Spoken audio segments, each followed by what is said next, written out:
Hello, hello. We are finally back with another stream.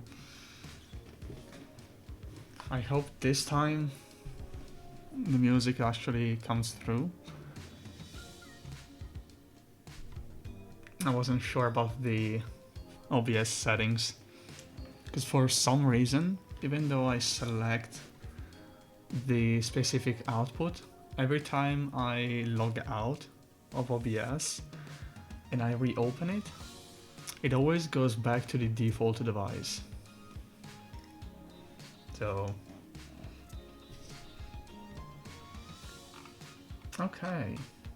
So I pinged everyone that was supposed to be pinged. So I guess we can start to take a look at some of the easy parts.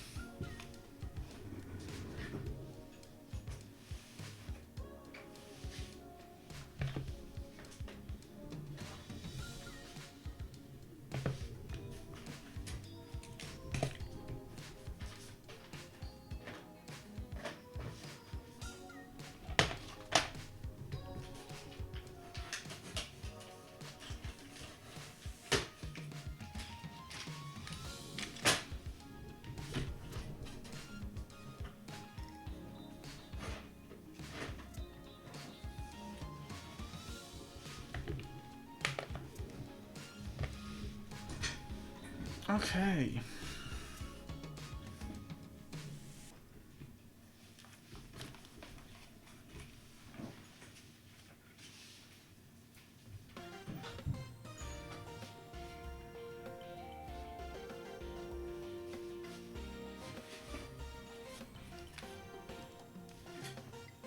There we go. So.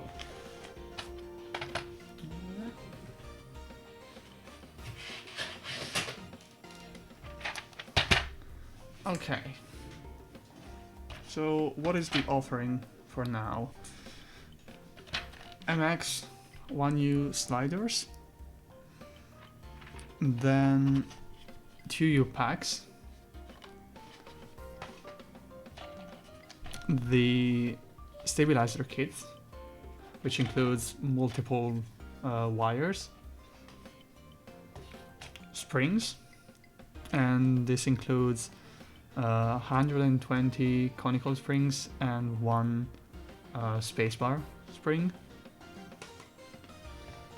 Then the dome spec, which are 40 units each for each box, and they come in 35, 45, and 55 grams. And we have the fixed, quote-unquote, 2U housings without the rails or the rings. So before we start, small announcement. So as I'm sure everyone knows, the 1U housings and sliders had some issues. I saw it first in Paul's stream of the Type B, where basically there was a slight crooking to the left of the keycaps. As soon as I noticed that, I checked my units. My units came a little bit later than his, so I couldn't confirm if it was a batch issue or like an entire run issue.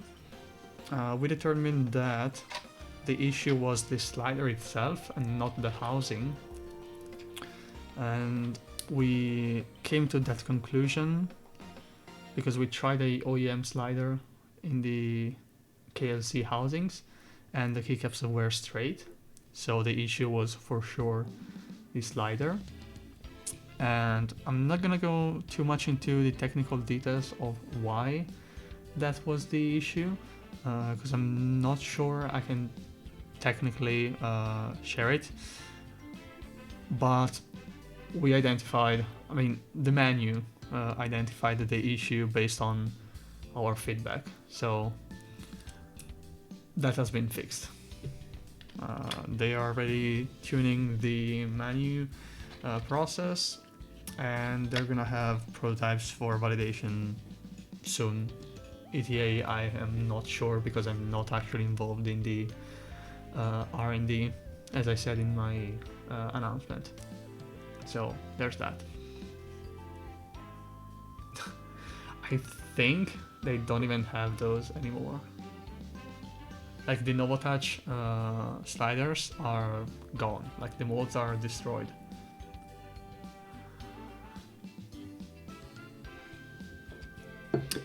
Yeah, so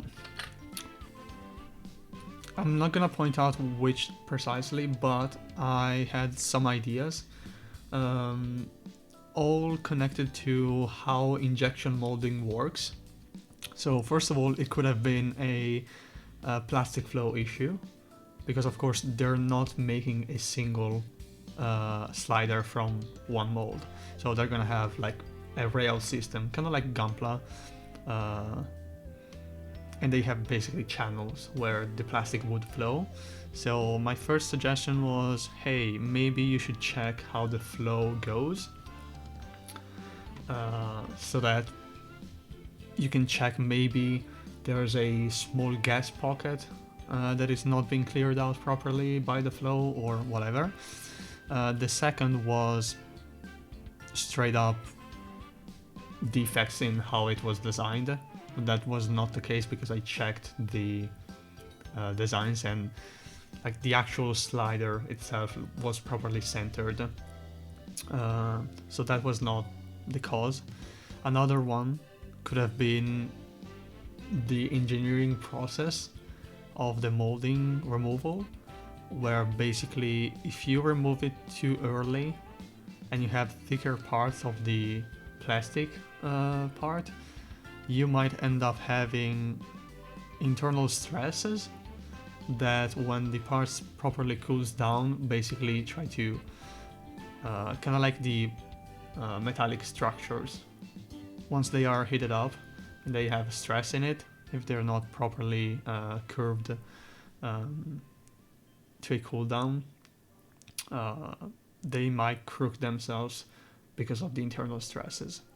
Or it might be simply that the removal process was not as straight as it was supposed to, or they are using, for example, the stem as a push point. But the real issue was identified right away as soon as we gave feedback. I'm not sure, because again, I'm not involved into the design, but I think they have 3 channels.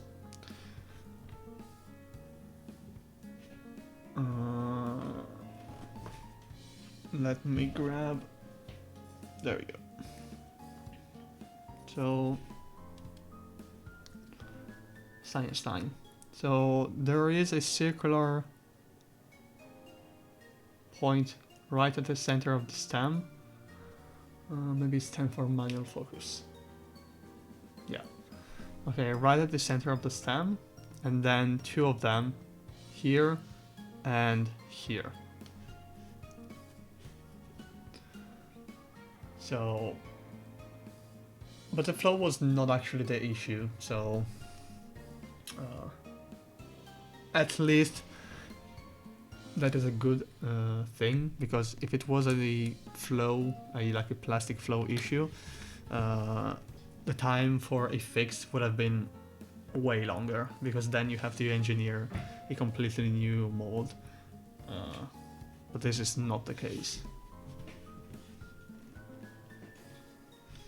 Yeah, so the 1U come in a 35 unit pack, and they are pre-assembled. So the sliders are already clipped into the housings. You can unclip them without any issue. I took some measurements. Mind you that the slider measurements, they should be the same even after the fix. But for full disclosure,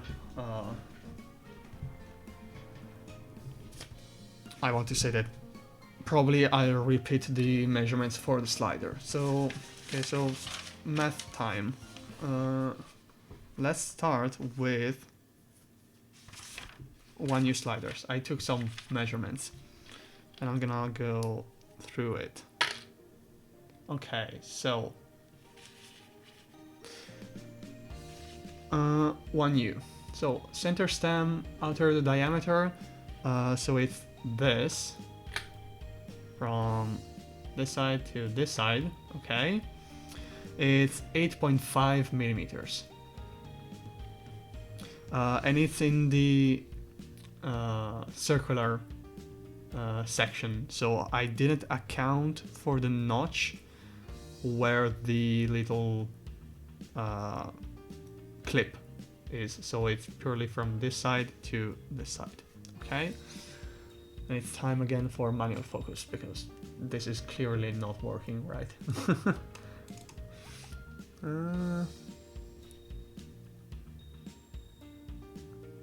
There we go.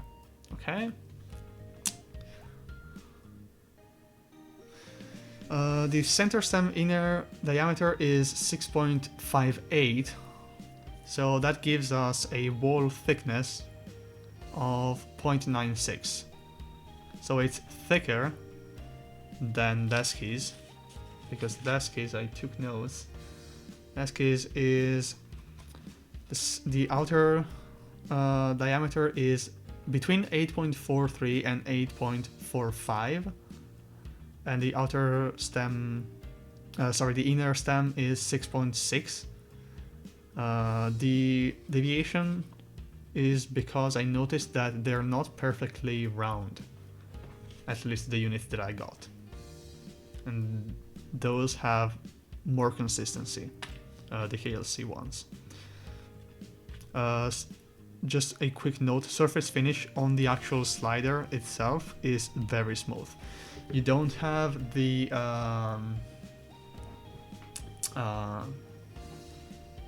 little like scaling or whatever you can call it that you find in OEM sliders, either Type S or purple sliders. So those are very smooth. So if you're one of those like me that only lube stabilized keys, you'll not find very much advantage, in my opinion, in lubing the 1U housings, because even the rails are extremely smooth. The actual surface finish of the outer side and the slider itself is identical. Okay, then from the top of the cylinder to the bottom of the cylinder, that is 6.79 millimeters. So from this to this. Okay. The thickness of the stopper, by stopper I mean the thickness of the base, basically. So the one that I'm pinching right now. That is between 1.44 and 1.45. The height from the top of the stopper to the bottom of the leg is 4 millimeters. So basically what I'm pinching right now. Let's move it a little bit. Okay. So this. And it's slightly different, of course, than Desky's, simply because, as a reminder, these are modeled after non-Type S, so like Nova Touch style, because the idea was to produce a MX slider that was usable without too much wiggle room, without silencing it, but with the choice of actually silencing it with silicone or Poron. So those are the specs for the slider. The housing It's the usual 14.6 by 14. To be noted that in the area where there are the clips for the plate, there is a small buffer, and by buffer I mean that there is a small thickness increase in this area. Let's see if I can show it somehow.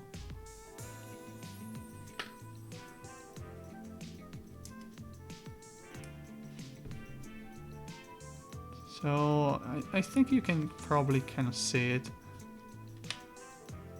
So basically here there's a small buffer, and that buffer is 0.04 millimeter thick. So the buffer serves the purpose of basically being eaten away in case the plate is too tight. And that's actually a very good thing, in my opinion. It's minimal, so that it doesn't actually cause any interference issues, but it gets modeled after the plate. The center stem diameter is 8 millimeters. It's 8.6 millimeters. The distance from the PCB to the plate, so that measurement takes into account from the little protrusion here to the flat side here, is 4.77.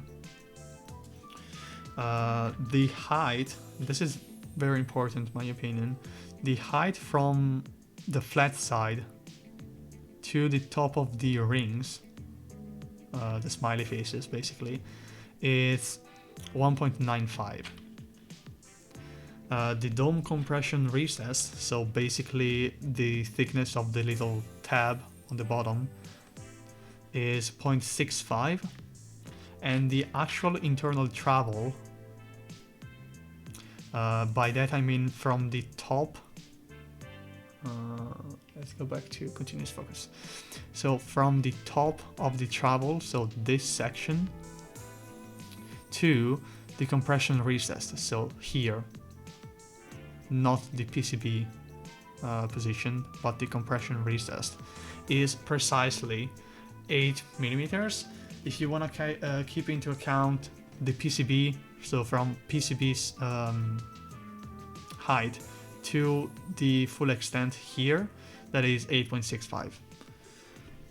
Because of course you need to add the dome compression recess measurement. So those are the specs. And we can already check the fitting of the dome in the recess. So no rings. It sits perfectly flat. I'm not sure if I can convey this very well. We can do this probably.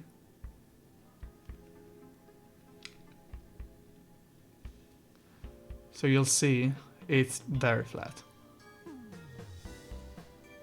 Of course, there's a little bit of a buffer, as you can see. You can see that here there's a little bit of a gap, and that is wanted because, of course, you need the compression without actually like deforming too much the domes.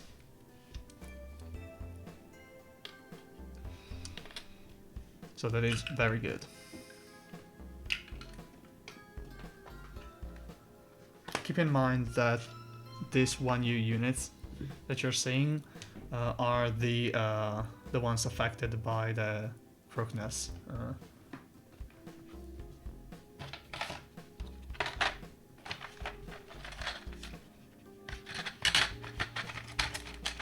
Packaging, in my opinion, very good.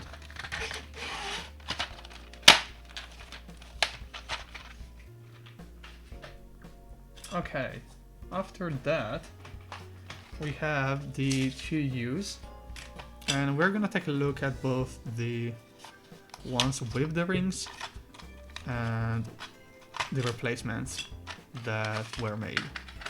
So in the box they came pre-assembled with the rings.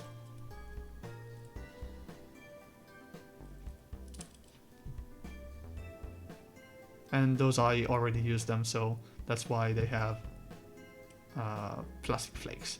And here actually you can see the buffer that I was talking about. So you'll notice here that there's almost like a little rectangle, so it's not perfectly flat. So that is the buffer that I was mentioning before.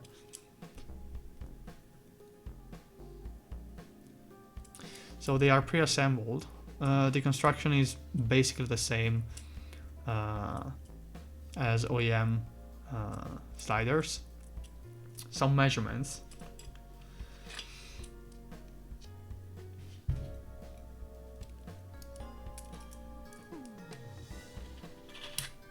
There we go. Measurement time. So let's start with the housing. So it's a 32 by 13.9.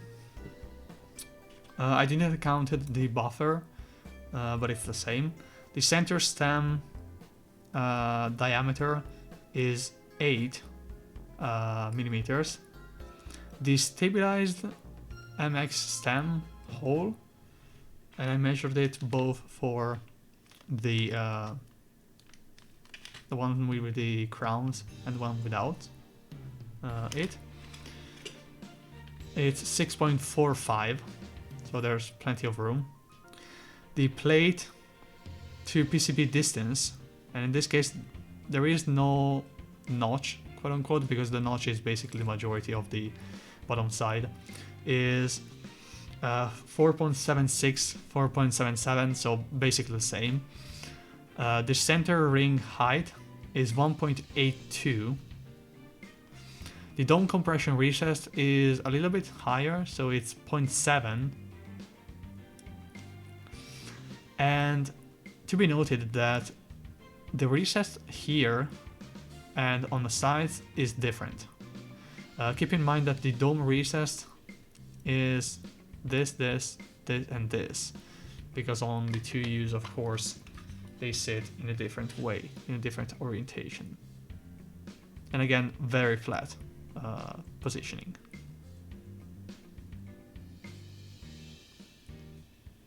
So here, the dome recess is 0.7. On the sides, it needs to be higher, so it's 0.8, because you need to keep into account if you want to use like landing pads. So the landing pads basically would go over the dome, and it adds whatever the thickness is. So that is why it's thicker. Actually, the buffer is so minimal that it actually like doesn't even matter. Like the buffer is purely in the case your plate was cut using, for example, pressing. So the edges, the inner edges of the cut are not perfectly straight, but are like jagged.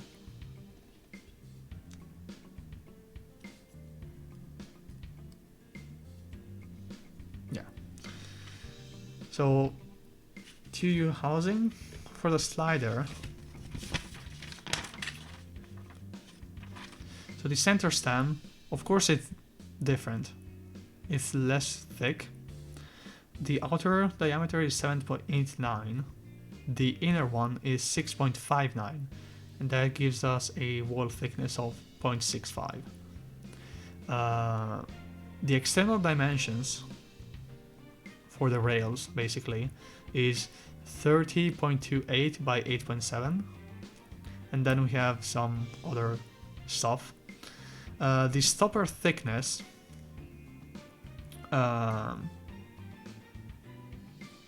is 1.6.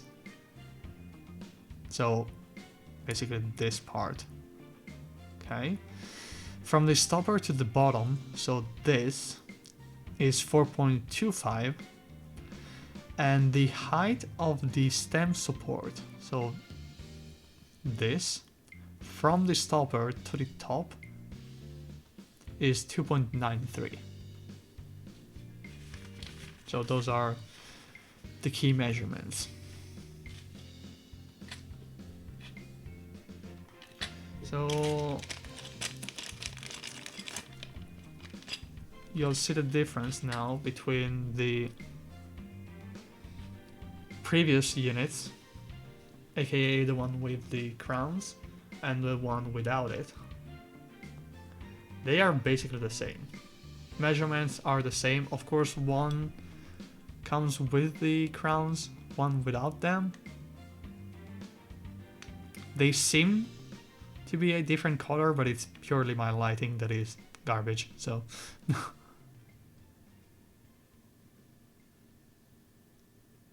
they are basically the same.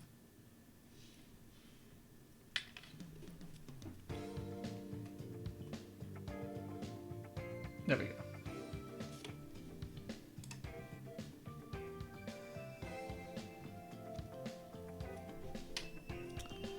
Assembly is literally the same as normal OEM style parts.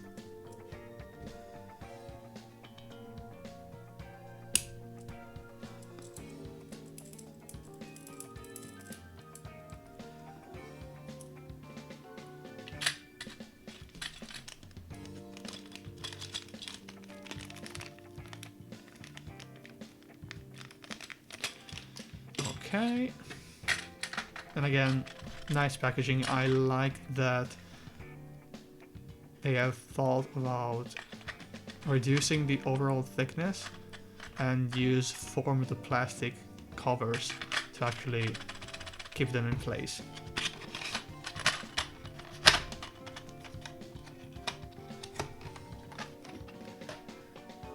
Okay, now we go into the spacebar kit.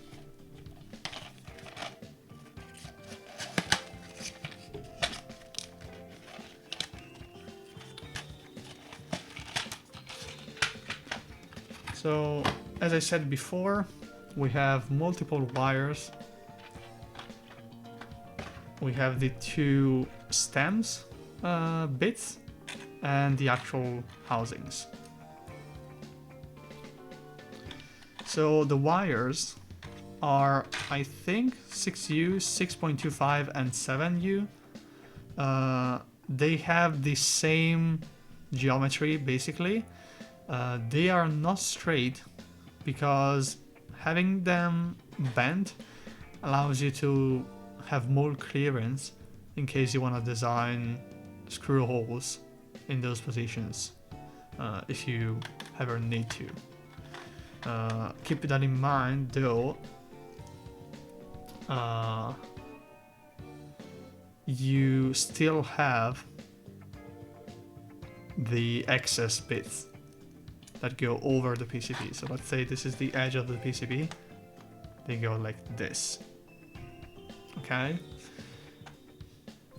But that is normal, so.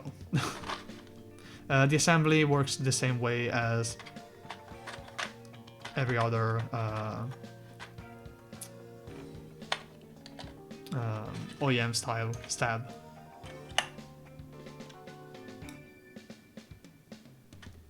So here we can actually see a detail that is shared between all the stems, and that is,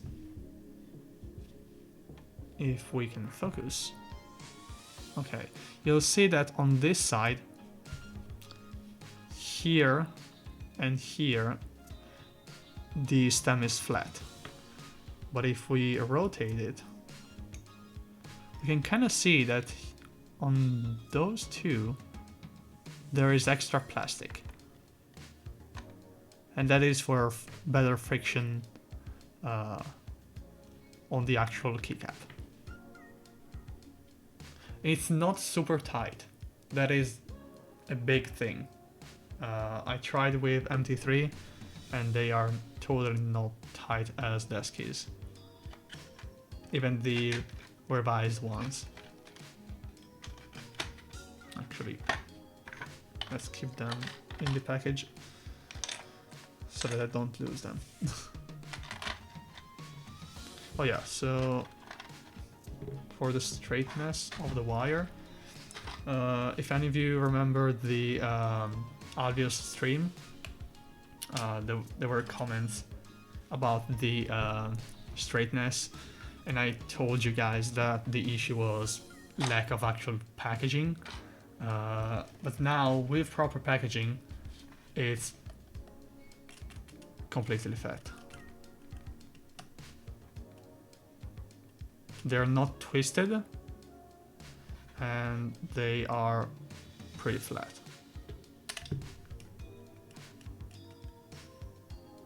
You can kind of see it. Yeah, more or so.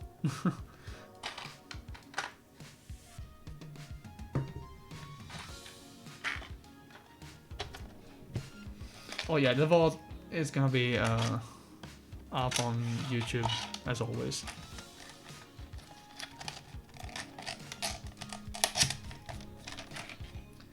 Okay, we have then springs. 120 units and one compression spring, spacebar spring, whatever you want to call it. An interesting thing that I noticed is that the domes, the box opens like this, like a pills dispenser. Same goes for the springs, but they also have like a in-store hook for some reason that actually clips back. So a thing that I commented about to the KLC folks is that, okay, so nothing to say really about the compression spring. It's the usual. So a good thing is that it doesn't actually, it's not like too wide, so it doesn't jiggle around, but it's not tight in diameter so that it sits basically in the middle of the ring, because I had some spacebar wires, spacebar springs doing that, and that is a real pain. So the shape of the springs is interesting.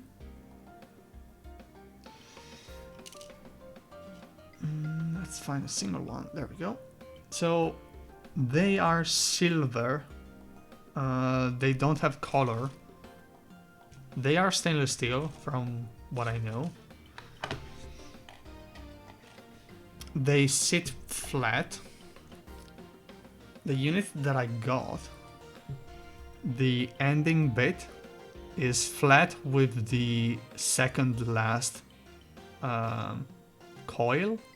So they're not as the desk keys, where basically the ending part was coiling back over. And that is very good. So if we compress it, whoop.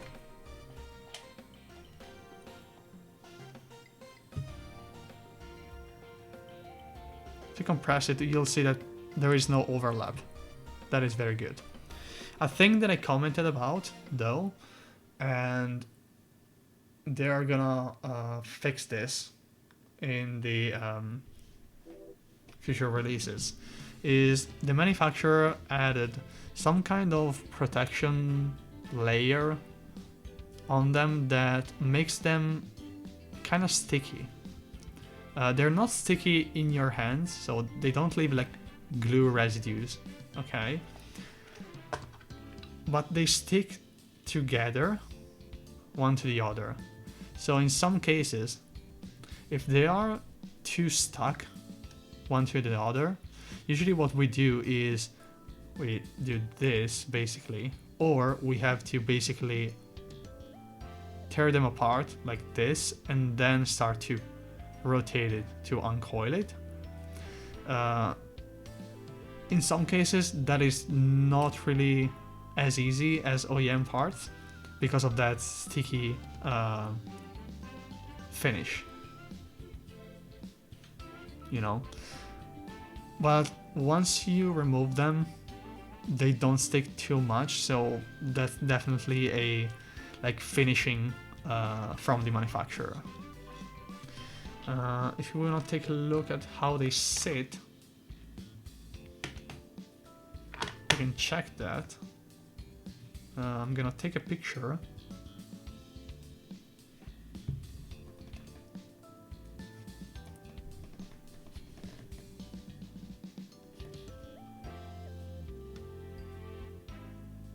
There we go. So this is how they sit. They're flat. They're not crooked. They overreach just a little bit, but that is not really a big issue, in my opinion.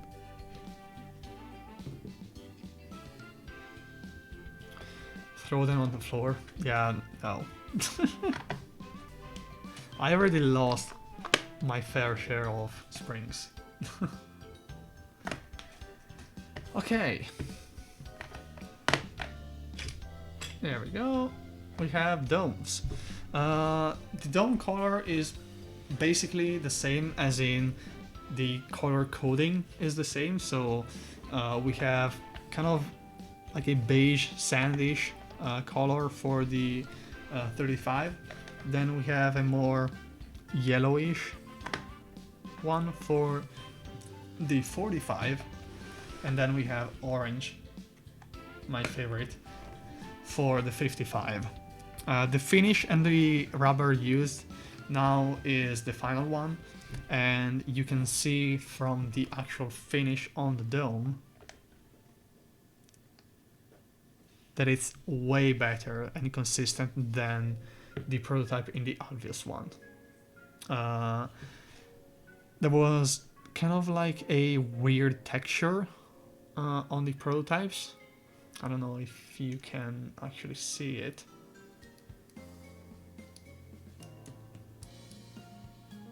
There we go.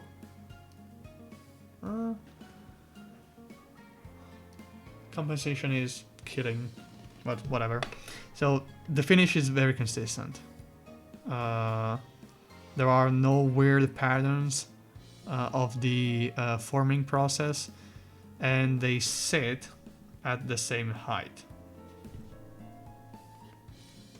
The action is centered properly,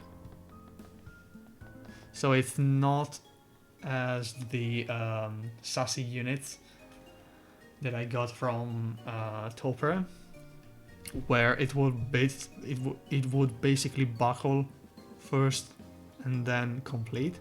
Here it goes down in a single action, and the consistency of the thickness, it's not centered, but it's the same. So that tells me that the material thickness on the actual cup is consistent across the entire circumference. About feel, 55, definitely 55. Like it's a very tactile dome, not in the sense that is extremely binary, but you can feel the weighting difference. The perceived weighting difference between the 55 and the other twos is more pronounced than between 45 and 35. 35, you can feel the tactile bump, but I think it's not as light as OEM 30 grams. Maybe aged 30 grams, when they get a little bit more stiff, that kind of reminds me of this. But if you want like new in-box 30 grams, that is not it. But the difference is definitely there. Also, whatever plate material you use, actually makes a difference, because I had some 45 grams in an HHKB feel like super mushy, and when I placed it in a metal plate, they were like super tactile.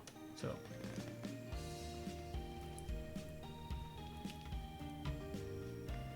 coffee break.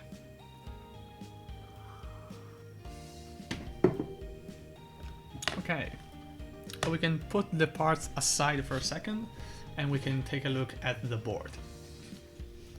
Let me get it first.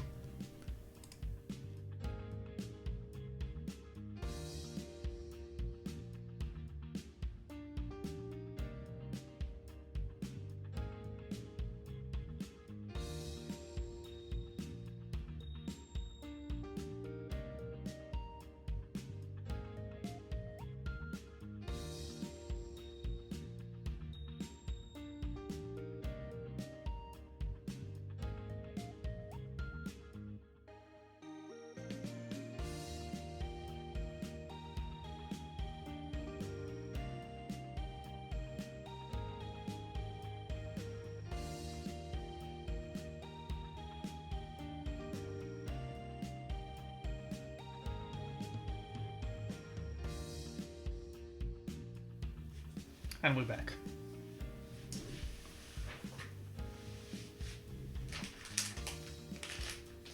Okay, so quick disclaimer, the actual final plate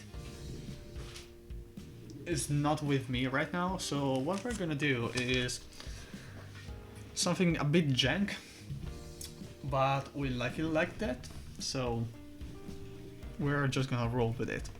I picked up one of the early FR4 prototype plates that I used for the PCB development, and I modified it to have the new hole positions, and we're gonna use standoffs. That's a first for me, because I usually hate standoffs, but that's how we're gonna roll with it today. There we go. And it's gonna be a first. So the plate is not the final one, of course. We can take a look though at the PCB, and that is final.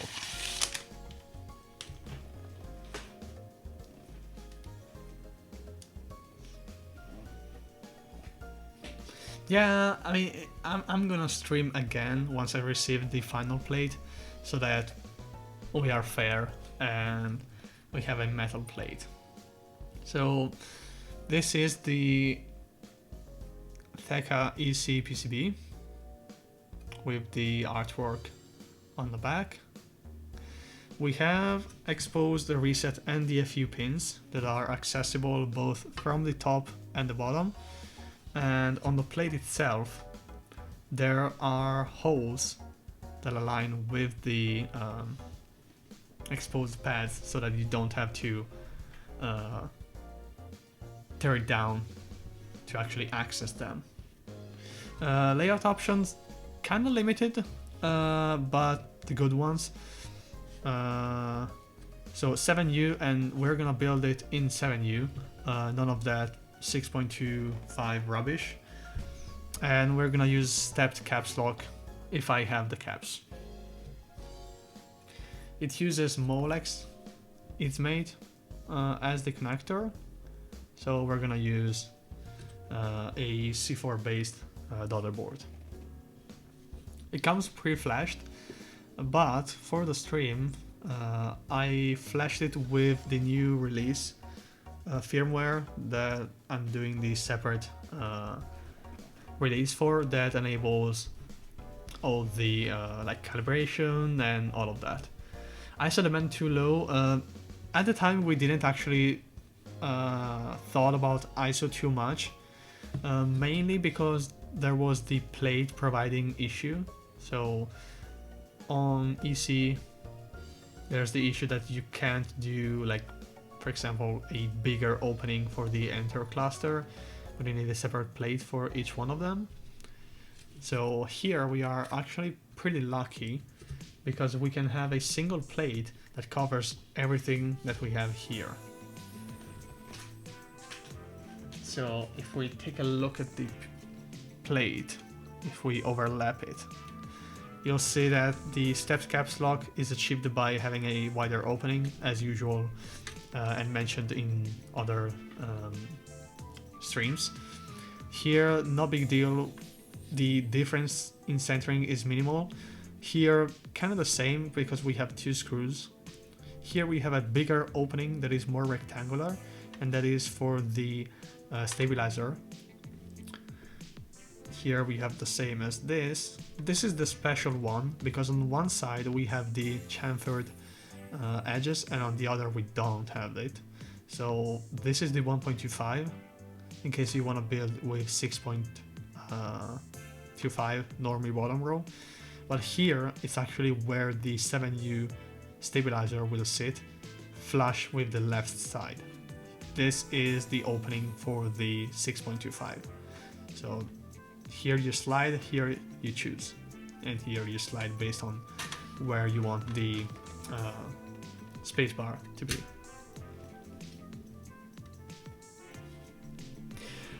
It depends, again, it really depends on which layouts you want to support. You could do that for backspace too, for example. But the issue there is that here you have more criticality than here. Because here you can place the two extra screws wherever you want. So in this case, they are kinda centered so that the 7U is the preferred layout because the distance between the screws is equal on the 7U. If you watch the 6.25U, you either have to replicate the same distancing by shifting it, or you account for a slightly different sound and you still keep those two screws. This one now is precisely where the caps lock will be, the spacebar will be. Also, another note, this being a prototype, it still have the opening. The actual production plate for EC doesn't have that.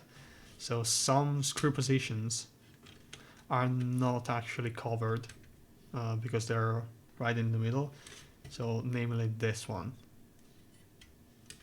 is not covered, as you can see, because it would basically sit in the middle.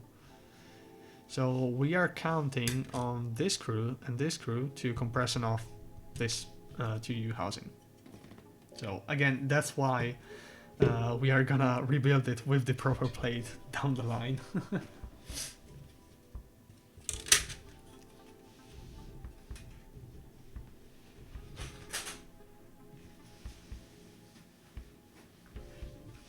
Okay.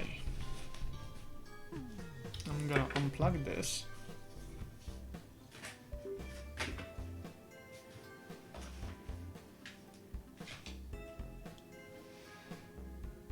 Let's widen it up just a little bit. I already opened it, so don't pay too close of attention to what is where. Hello? Manual focus time. There we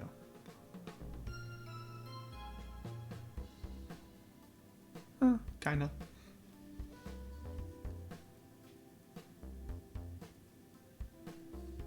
There we go. So we have some extra stuff that are not meant to be here, so the standoff screw spare parts. We have rubber fits for the actual board. We have some stickers.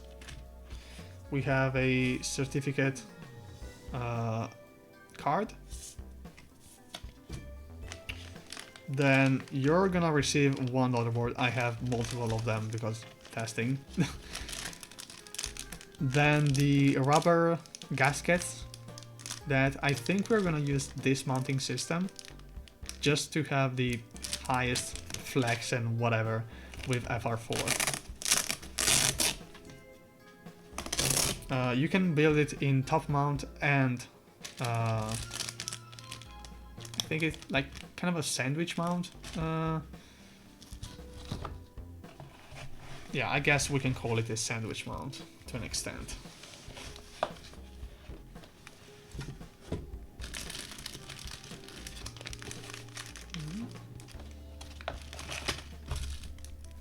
We're gonna leave the fits out for now.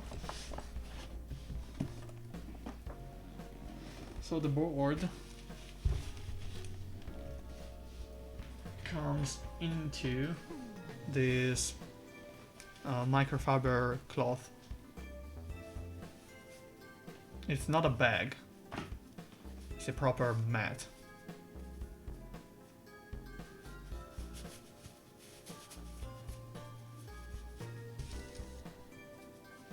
Going full screen for this, yes. You can see my chair too. I mean, we can probably zoom in just a little bit. There we go. Let's swap back to... Oh, yeah, this is the boat in lower moment. It's non-voluntary. Oh, am I gonna be DMCA'd for this Poor Night cover that is definitely not inspired by some Japanese city pop remake? So, nice touch. And this is the board, is wrapped in plastic for protection. This is the beige wing keyless variant. The MX plate is pre-mounted. I'm not sure if that is true for every unit.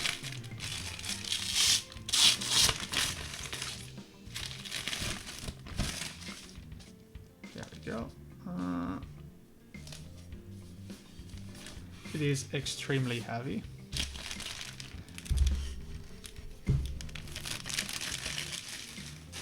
There we go. So we can take a look. Those are cleaned, properly cleaned, washed too. They have a hole, but whatever. Okay, so we have a Be Bad engraving on the top and nothing more.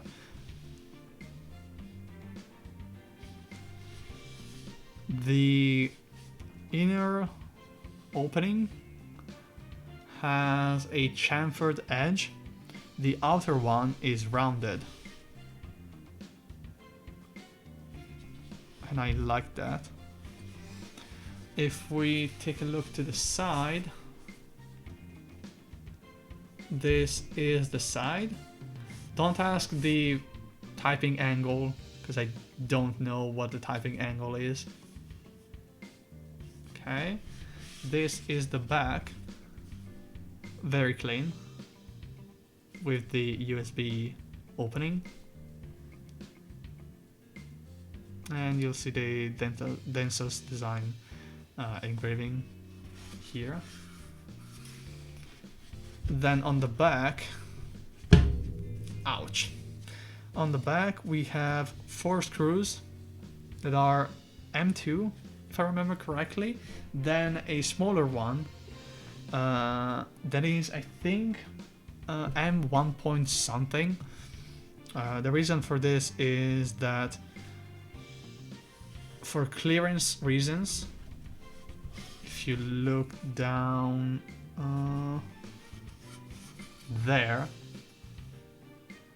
for clearance reasons, using M2 was a bit of an issue. So it is what it is. So we can take a look at the engraving on the weight. This is brass. Focus time, there we go. Very nice finish. On camera it's more brownish than it actually is. In person it's a little bit goldish And by goldish, I mean gold as those markers that you usually find at like a grocery store. And they have the silver one and the gold one, but the gold one is not really a gold one. It's more of a pigmented, dark color. But I actually like it. And we have the usual engravings for the Be Bad rubber house, like kind of theme. Here, a little bit of a detail of the edges screws, the edge screws. Manual focus time. There we go. And this is the recess for the fifth. So we are gonna actually put the fifth on before opening it.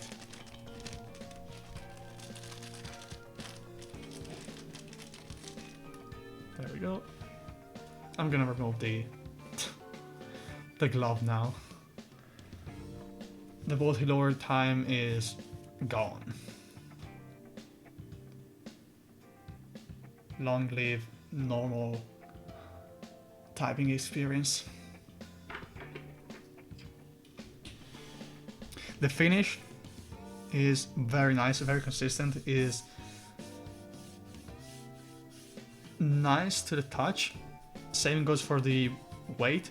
There are no hard edges on the engraving, so you're not gonna feel anything sussy. Even the edges here of the top case, they're not harsh. There you go. It's permanently stained. I'm gonna patina this with a... I'm not gonna say with what. Even the top case is very consistent. The color matching is actually very on point. The matching between top and bottom case is very good. And it weighs like a fuck ton. Like, I'm used to smaller boards, 60%, so HHKB, you know.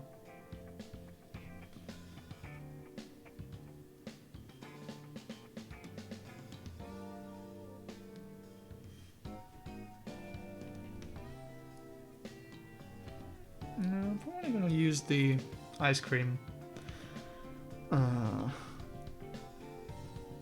wood pick to actually press it down so I don't scratch anything. Yeah, it's definitely ATKL. I'm not into the artisans things, you know, like all the collaborations and stuff, so I'm not really the ideal person to speak about like the actual design choice of why did they choose this one instead of this one to the left and right, like those kind of stuff. But it's definitely, from what I can see now, a well-made TKL.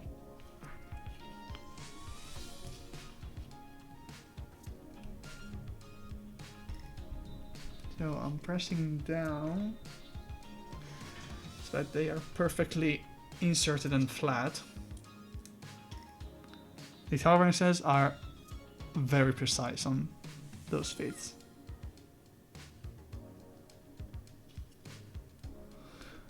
There we go.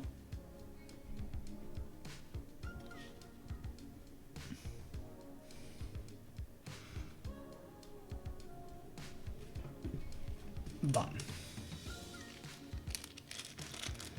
So now we're gonna open it up.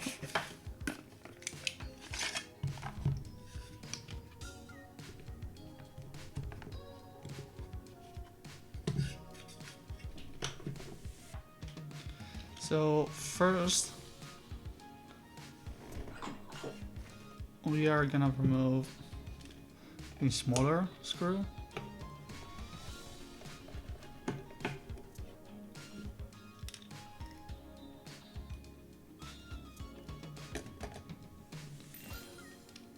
And actually, it's 1.3. This one is 1.3.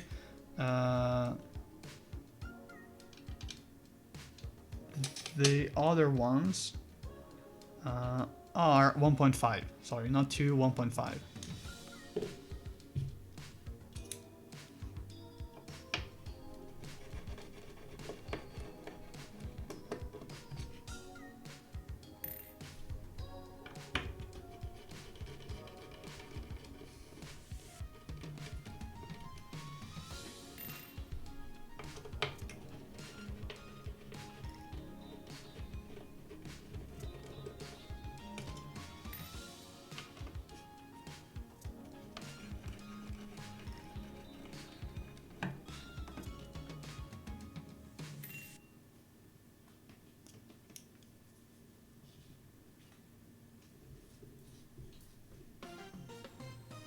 Okay, so what I'm gonna do is rotate it, laying it down, and then raising. There we go.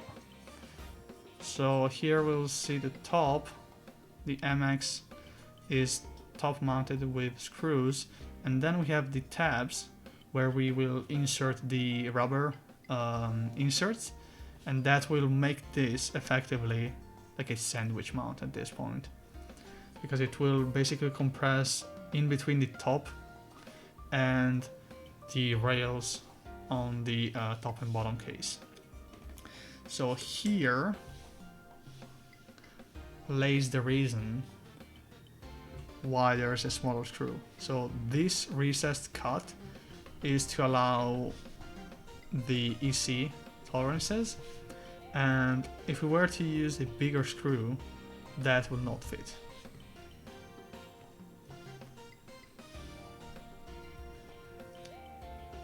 So we can also see that there is an internal weight other than the external one, and I think they are independently removable. So these 4 screws are for the bottom one, and the one on the top are for the internal one. So we are gonna first of all install the motherboard.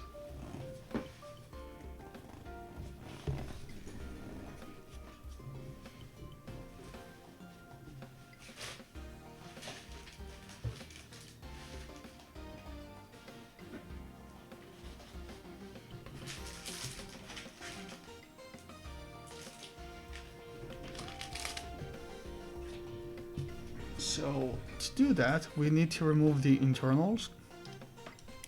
The internal weight uses M2, H2, whatever the fuck. You know what it is.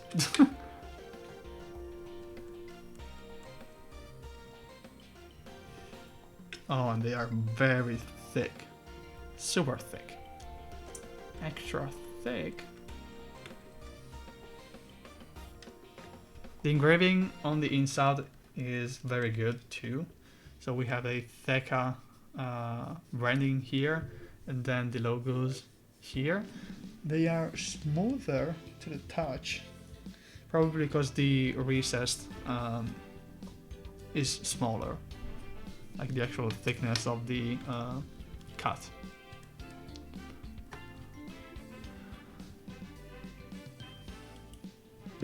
Okay, now let's see if I can remove this without causing any issue. So I'm holding on it, then I'm lowering it, and then it's on the table.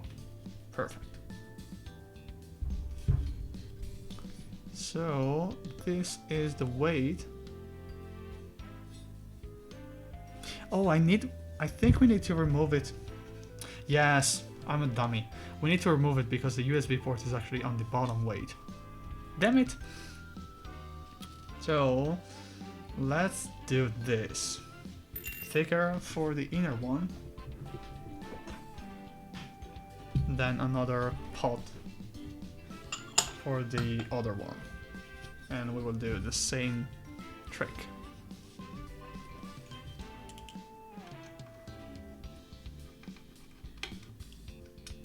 I think they are the same actually.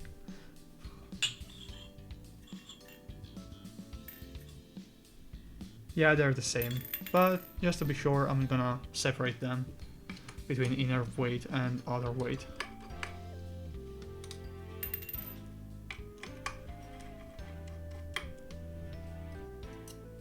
And I guess that if you really want to like be creative and like you have the means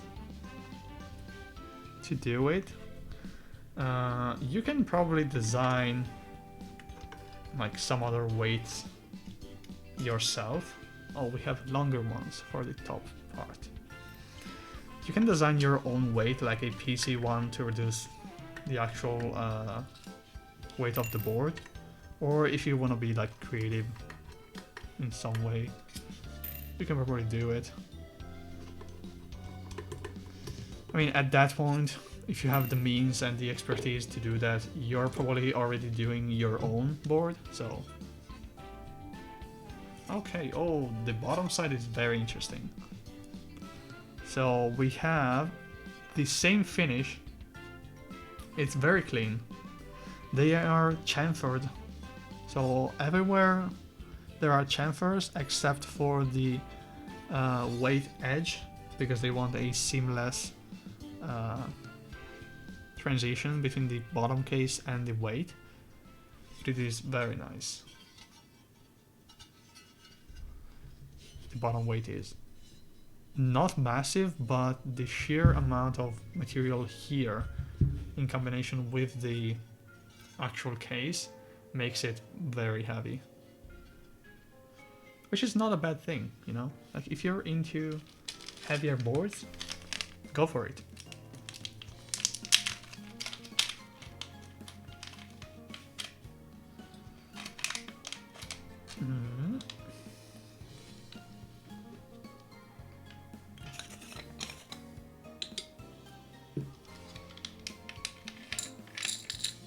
There we go.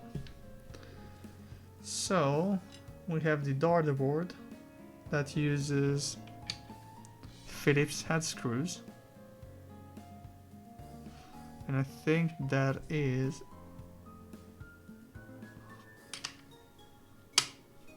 Phillips 0. You can probably use whatever. So we are gonna do this. It's not very clear, but we have holes there. It's not very visible because the weight is angled, so as usual, don't tighten it down until you have some screws in it to check proper alignment. Because the holes on the metal, they are straight if properly designed, but of course there are tolerances that are way wider on the daughter boards because it's FR4. So what I do is usually I place the screws, then I check the centering, I tighten down one screw, I check again because now I have a pivot, then I tighten down the opposite one and I go for the others. The others are just decorative at this point. And it's very centered. So we can test with USB. Goes in without a problem. We can check with another one. It's shorter. And it goes in again perfectly. So we are good.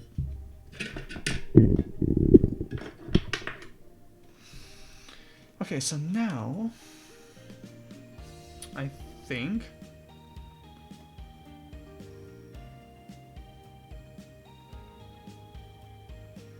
we're gonna place the Molex cable on the daughter board first. That is inserted. Okay. Then I'll position the weight down. Oh, hi, Jampod. I'll pass it through. I'll try to center.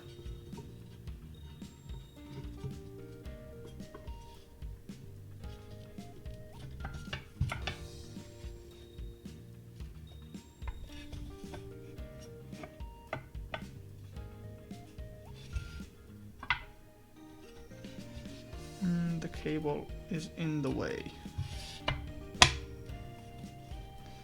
There we go. So we picked the longer ones.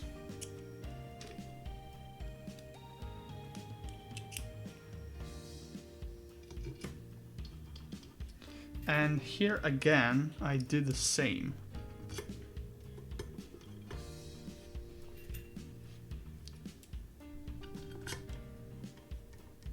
Because especially when you're working with metal, you want to be sure that you're not eating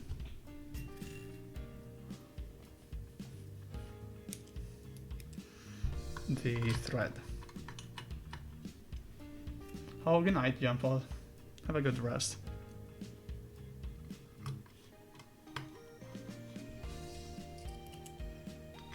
And also it allows you to have a better understanding of where the actual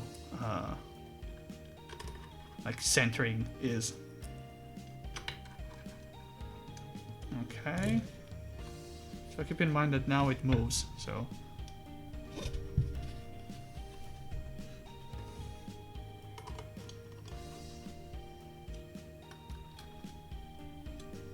Now we are tightening it down.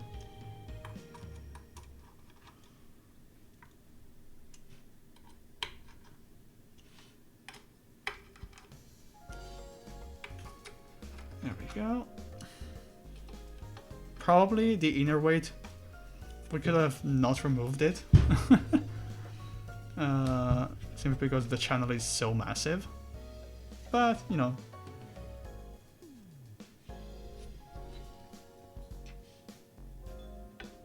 So let's just be sure that we are not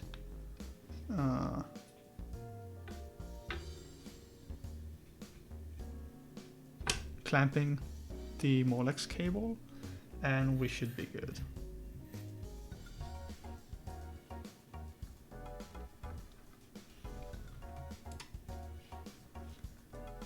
Okay.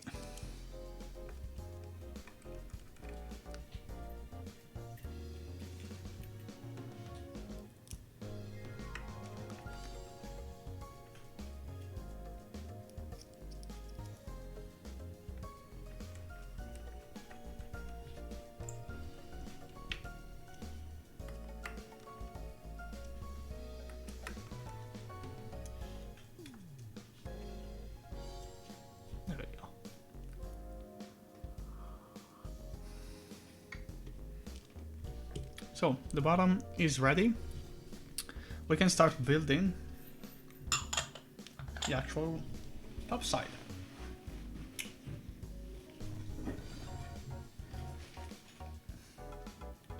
So I'm gonna move this away. We're gonna bring out this.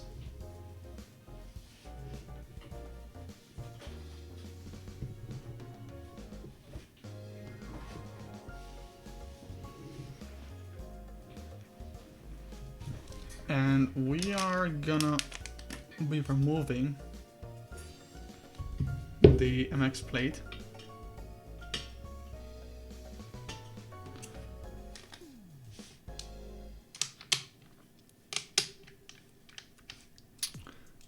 .5 again.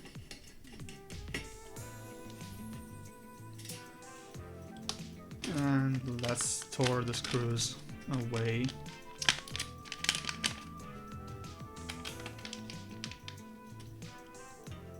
Since we are not gonna use them.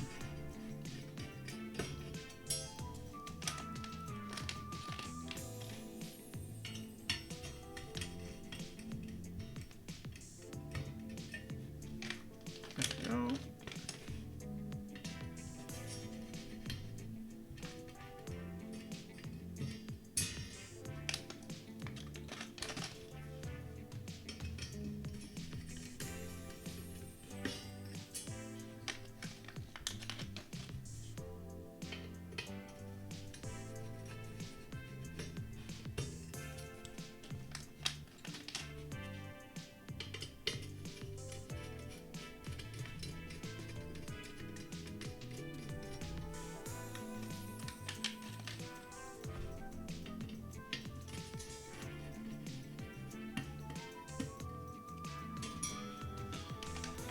Okay, screws are gone. We can now lift the MX plate in red and we can put it away.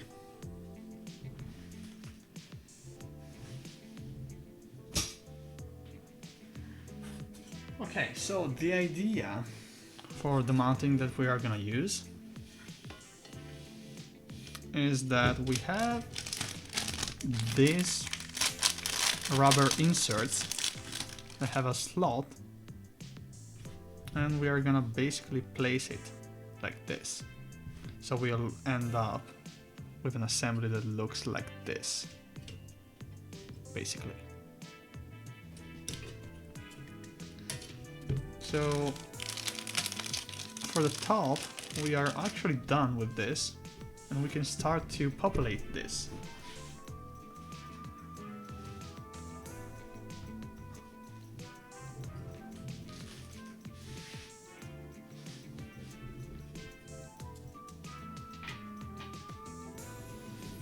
So let's bring out more 1U units.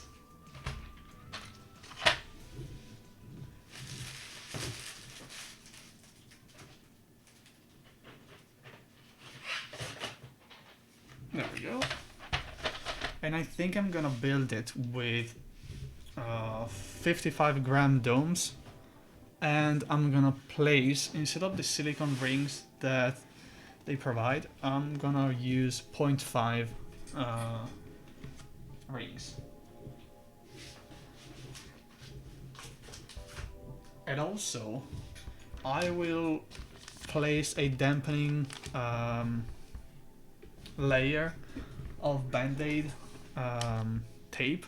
It's literally just a Band-Aid, and I throw out the absorbing pad under the spacebar stabilizers, simply because I want to be sure that I don't have anything hitting on the PCB.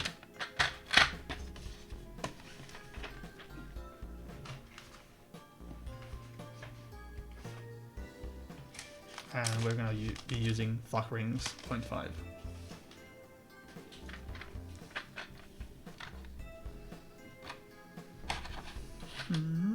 Actually, better idea, we can do this.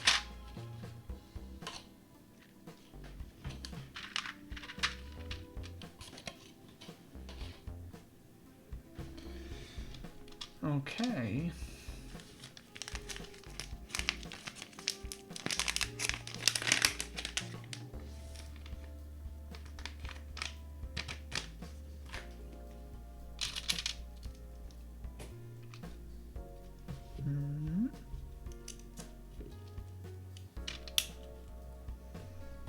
And yeah, so we're gonna be using 7U for this build. And again, keep in mind that these are the crooked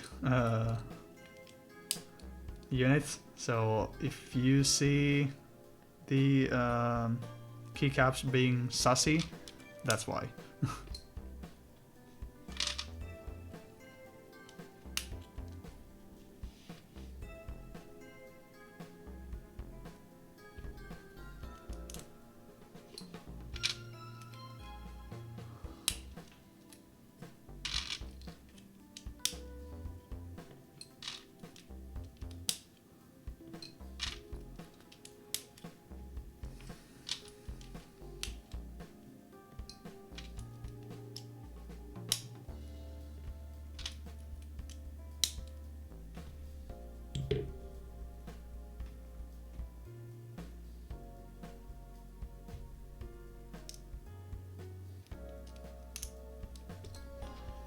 There we go.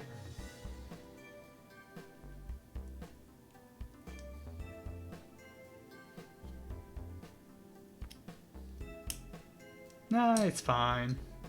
Actually, this screwdriver have the perfect diameter to only push on the rounded part of the stem and not like basically get in between the stem and the slider.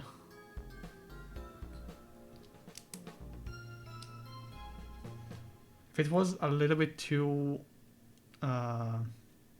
small, that would actually like get stuck. Okay, I think we already heard this song, so we can probably swap to the next playlist. There we go.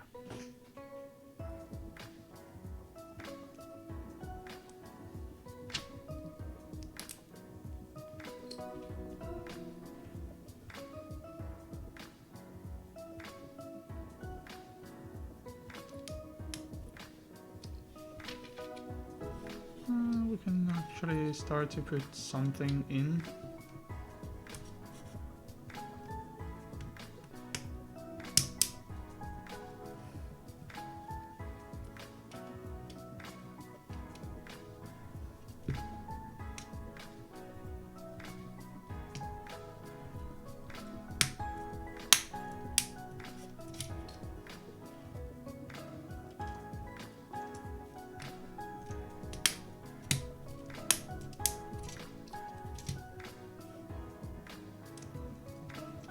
Yeah, it's been rough, but I gotta say, given how the hobby is doing and big names basically being called out as scamming at this point, I think that, yeah, it's frustrating, especially for the EC parts, maybe for the extra wait time, but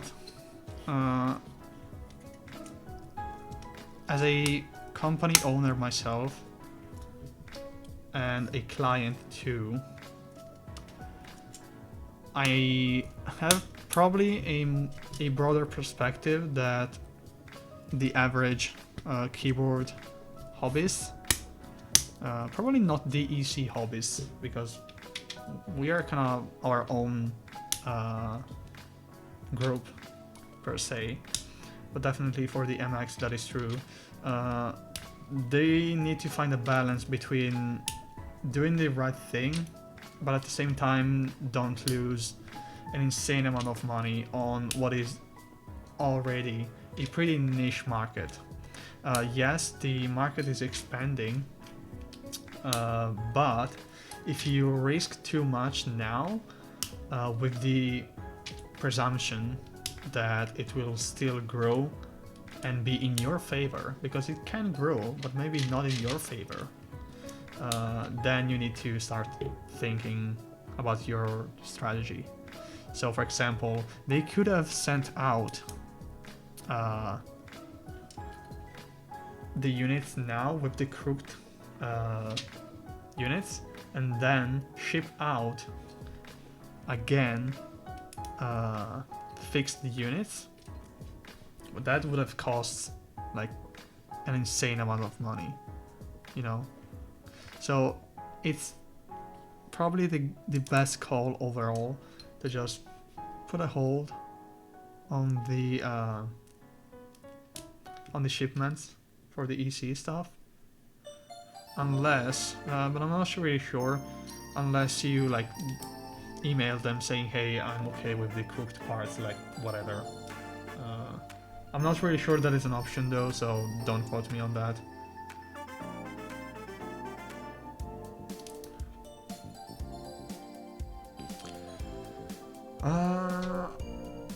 I sometimes wonder what MX nerds think of us Topher enjoyers. It depends on what nerd you're actually referring to.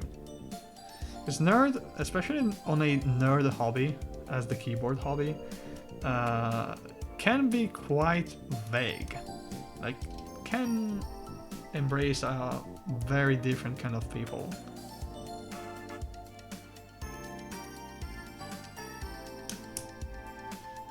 Because for example, it's not really an MX enjoyer, it's more of a IBM enjoyer. I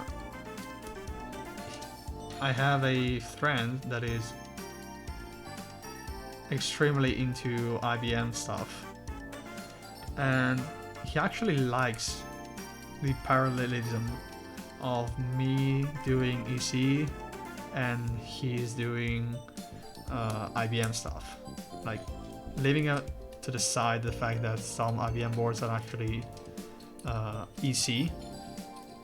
So for example, the Model F series is a capacitive PCB kind of deal.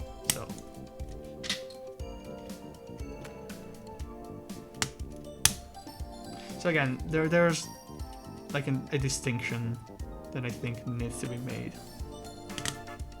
Some of them, they don't even know about Topper. Yeah, exactly. Like, I feel like Topper for an MX enjoyer is kind of like ergo boards for someone that doesn't know that keyboards actually exist beyond the office keyboard, you know? Like, you remember when you were young and you randomly found out that Microsoft sells an ergonomic board. Like, you were like, wait, what? What is an ergonomic board? Why do they need it? It's so weird. What the fuck is this? You know? So I feel like it, at first glance, it's the same reaction. But it might just be me, you know?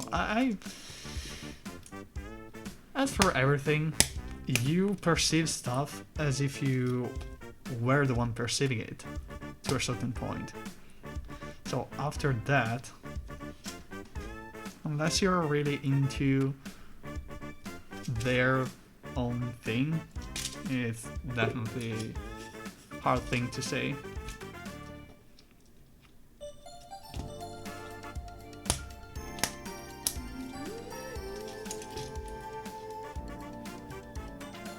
Yeah, they were actually pretty good. They were not as shit as we remember, alright?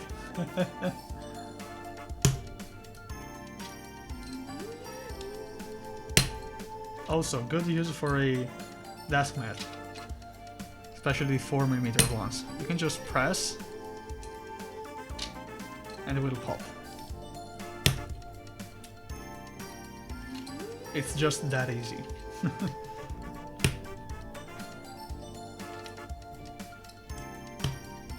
Oh, yeah, about scamming and stuff.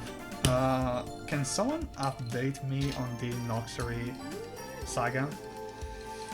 Because I saw someone in Conical basically talking about the refund policy. Actually, it's not even the refund policy, it's the like anti-scam, anti-fraud stuff. Oh yeah, of course, as soon as I mention Noxery, Neko comes up and laughs at me.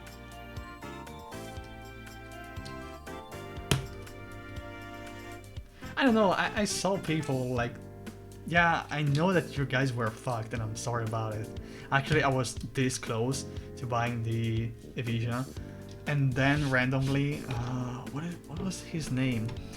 The guy in the Conical server with the brown dog, with the nickname ending in 8, like the number 8.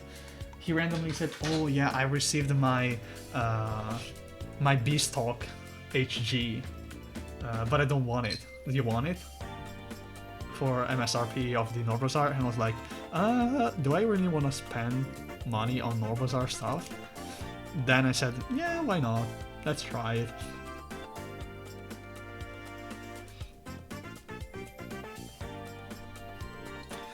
Okay, now what the date? Rolf, TLDR, we're fucked. Okay, yeah, we're screwed. This dumbass bought an oh man. Yeah, I think it was baited 8. Yeah. And it's really funny because literally like after I think like a month that we ended the transaction and I received the board, like I stopped seeing him being active in the server. It was super weird.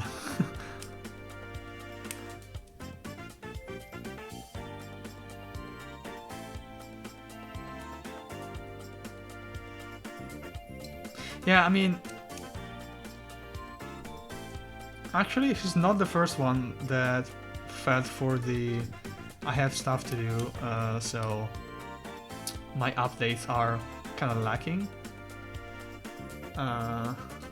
Okay, definitely, like, I'm not as into the updates and the lore, but one thing that I can tell is I see monthly updates on this website, but there are no pictures, and that is weird to me.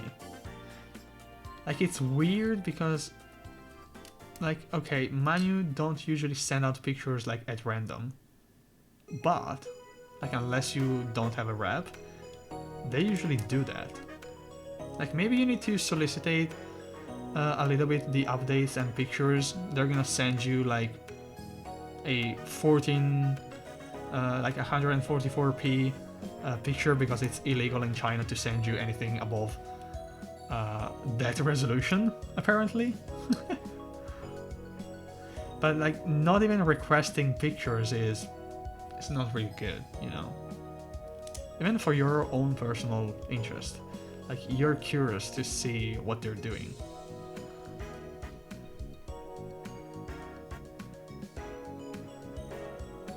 So I guess the pink folks are like mods, or like people in the niche circle. Because again, I was into the Noxury server, but I guess that after the Reddit post, I got kicked out, as probably everyone without a role or an active order, I guess. Which is kind of weird, you know? Like, okay, maybe lock down the server, but again, like, why would you do that? Like, it's super weird. I mean, I kind of get why, because you don't want to get flooded, but at the same time, like,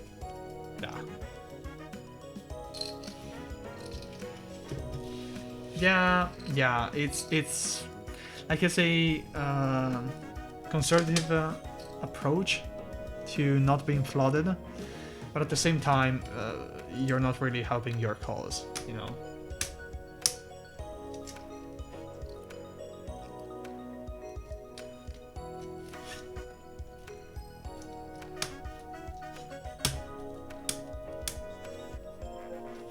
Oh, you did some research. Now you gotta share some research.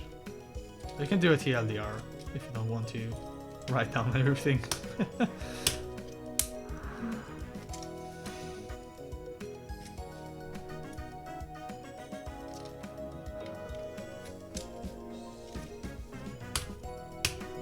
You know, don't really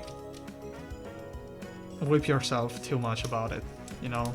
Like, unless you're used to do that, don't really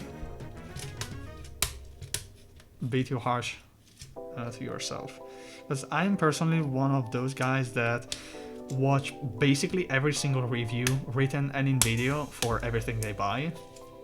And even after they got the thing, they still watch reviews, because I noticed that after you actually receive the item, the various algorithms presents you some niche website or niche review, like a video review, that gives you that little bit of an insight that you didn't have before. Usually they're not critical stuff, they are like more of an informative, but still.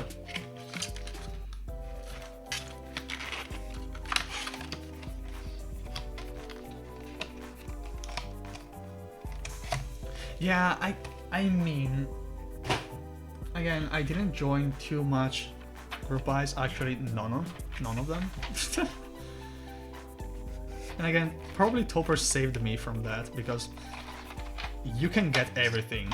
But again, that is not a way for me to say that group buys should go away, because whoever actually builds stuff knows that doing in stock is not an option for everyone, even for vendors. Like whoever says that vendors should only do in stock stuff, they clearly don't know how to run like a business.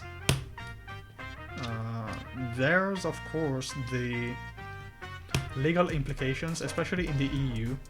So yeah, that's probably what I think is the main problem, is that in the EU we have pretty strict laws for bioprotection that, especially in the keyboard manufacturing system, the hobbyist side, they can pretty much fuck you over if you are a maker.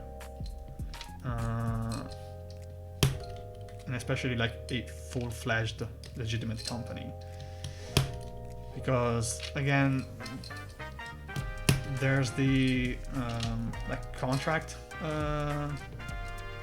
refusal thing, then there's the non-delivery thing, but those were made for like advertised in-stock items and not like, at the end of the day, group buys are investments. That's basically it. Whoever says that they are charity is like a oversimplistic way of putting it.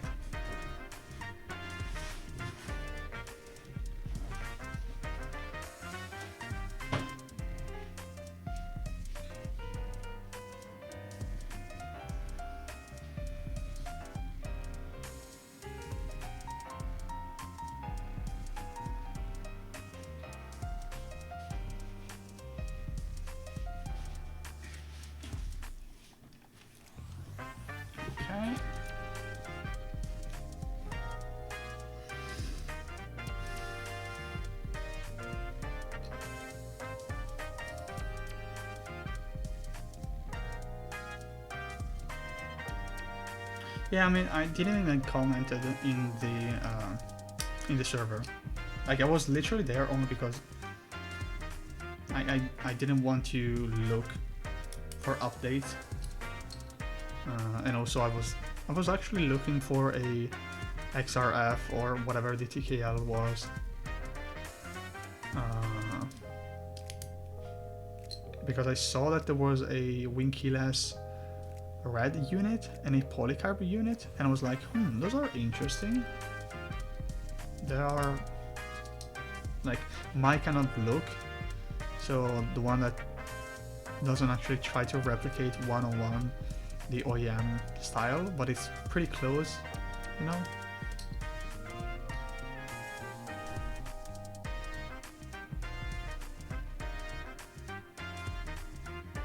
Oh yeah, if you wanna share, like, share in DM. I mean, if those are true findings and they are corroborated by evidence, like, let them code. As simple as that. You know.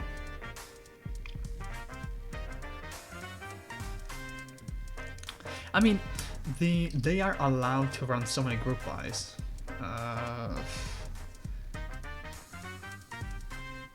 Like,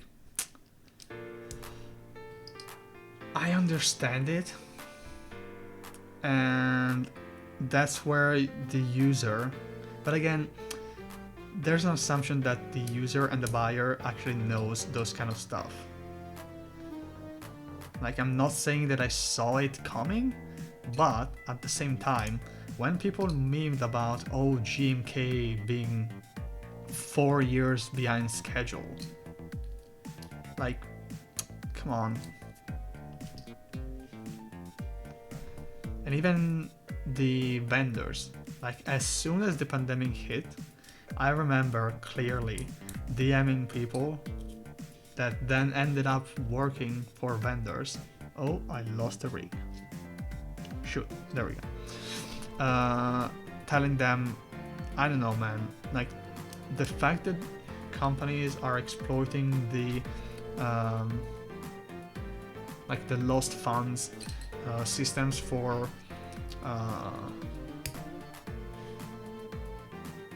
like money lending, like loans, by either the government through the like aid packages in the US, or like company helping funds here in the EU, they abused it way too much, in my opinion. Like, that was hyperinflation bubble 101, and I'm not even an economic studying guy. Like, I'm just interested in this kind of stuff. But I understand that the average buyer don't know that. So it's kind of fucked, you know. No, 0.5. 0.5 rings.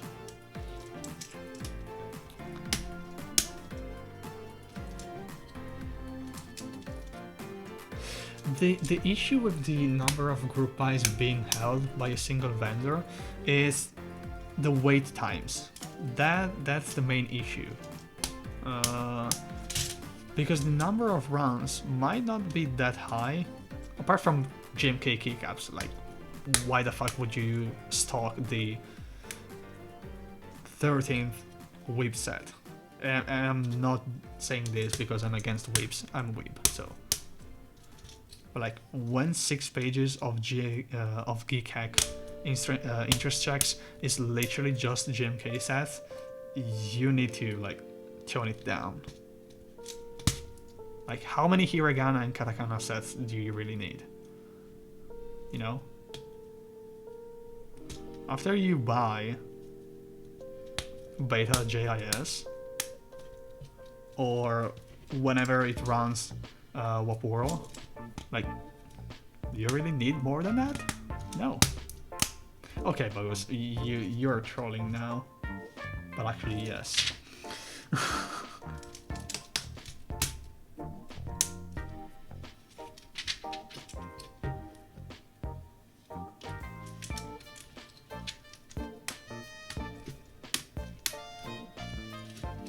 This is proving to be more fun than I remembered. There we go.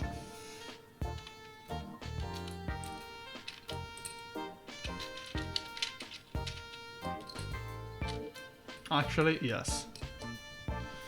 All you need is HHKB. But true HHKB.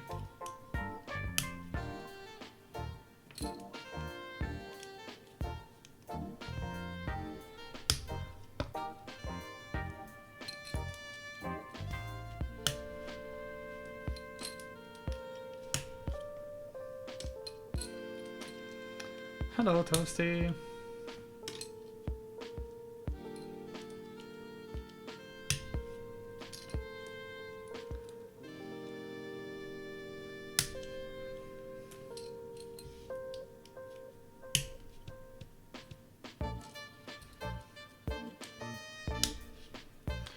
Have they, like, by any chance,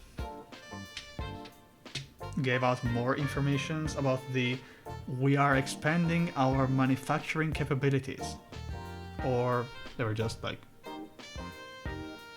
YOLO, yeah, machine go brr, and plastic flows goes brr, brr, you know? Because I've heard people doing that. Oh, of course they did. Of course they did. Okay, now next question, because I'm sure you have your fair share of social interactions with meetups and stuff. Was it like an autopilot response only for that question, or was it an autopilot response for the entirety of the meetup? Because that is the key.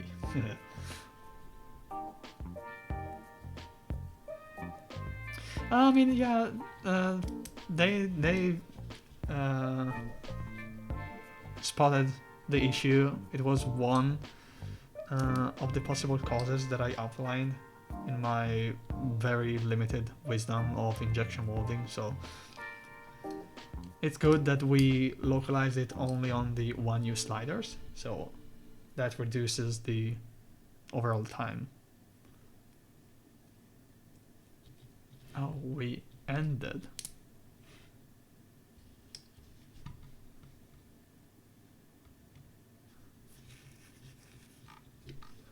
We gotta find new songs.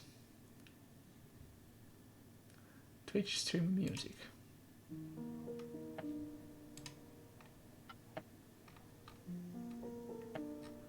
I guess this is royalty free.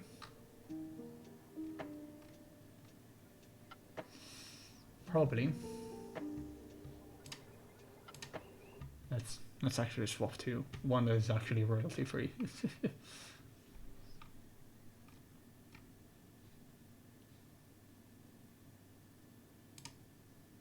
Yeah.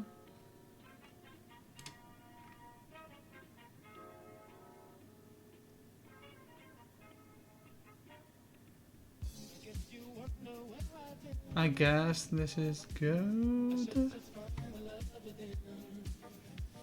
Yeah, I mean, it is not expensive because it is like a mechanical thing.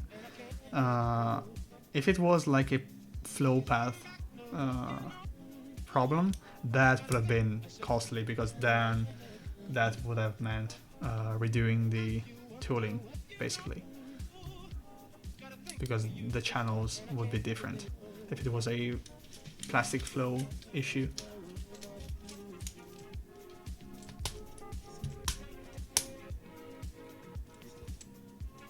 Yeah, I remember hearing from someone that they actually manually did that.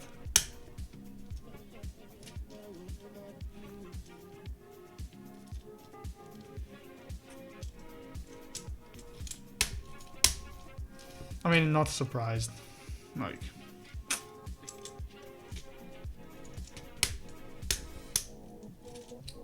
yeah, and I can believe the 7 figures. When I was doing my internship stuff, we had contacts both with Kuka and Mitsubishi, and they were like, God, super expensive.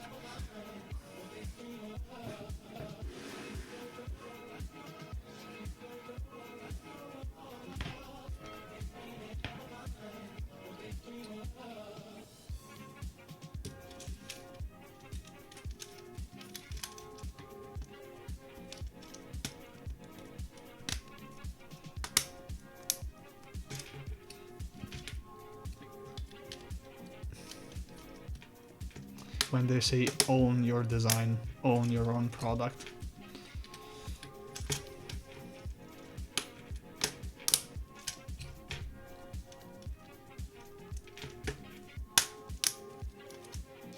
Okay, we are out of rings. So we need to open my vault.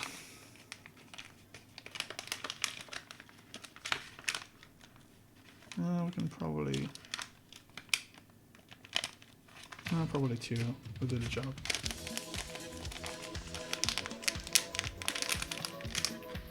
I bet the entire stream will be demonetized and muted or whatever.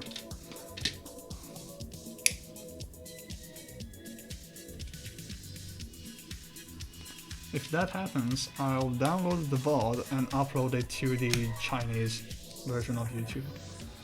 Because we all know that China takes very high regard for intellectual property.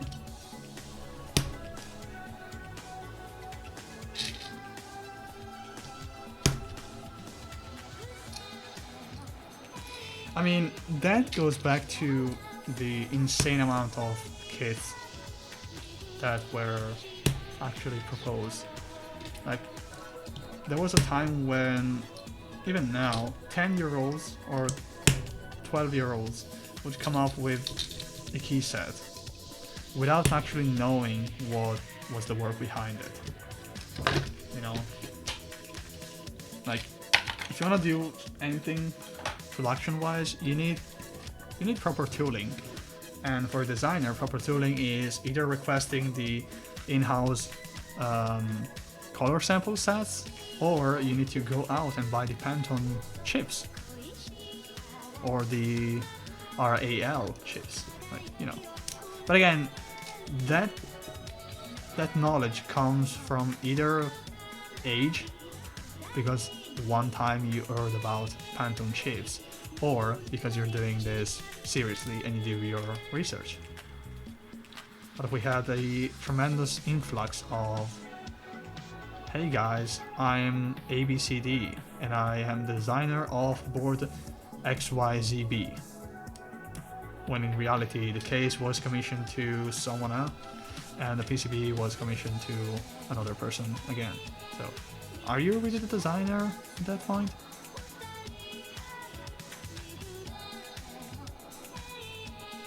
Yeah, totally random names, like...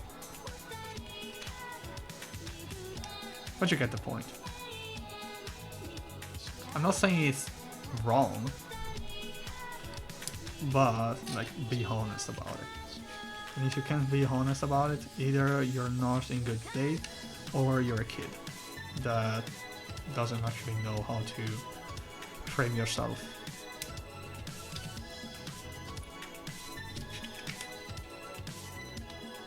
And I don't think I'm too harsh about this argument.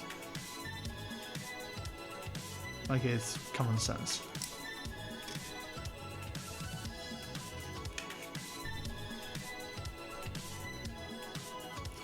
Uh, 50-50. Some of them I received them as samples, but others I bought them either when they first released it. Yeah, I think I bought them when they first released them, because I bought my first 205 G2, and then when there was the Freedom Land national holiday,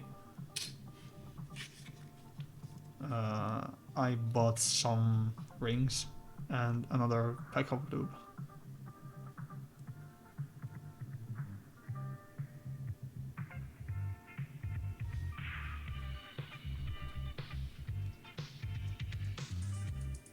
Oh yeah, like, again, having the chips doesn't mean that the colors will be actually matching.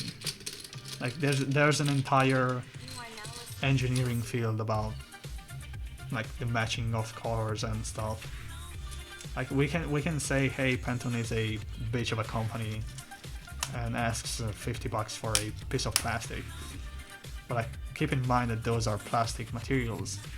They have pigmentation and stuff, like temperature, also like the fact that you are gonna use different materials than the one from the chips.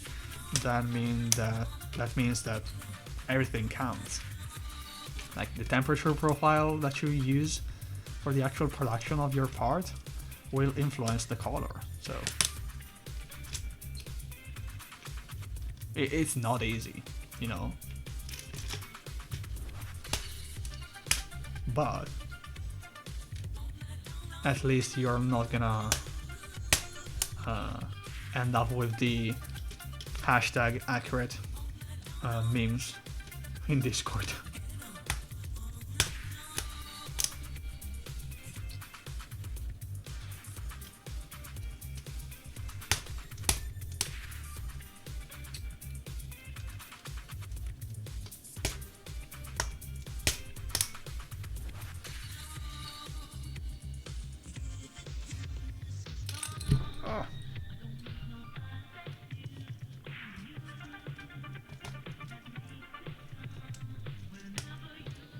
I'm having a severe skill issue with this housing. Okay, there we go.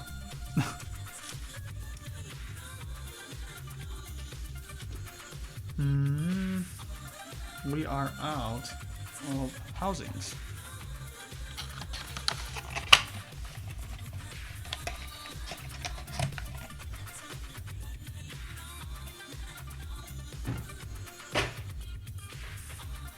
And there we go, another one.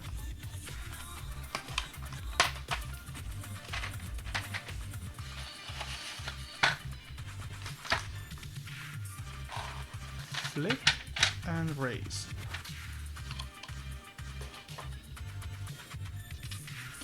Okay, we need, so we don't overdo it.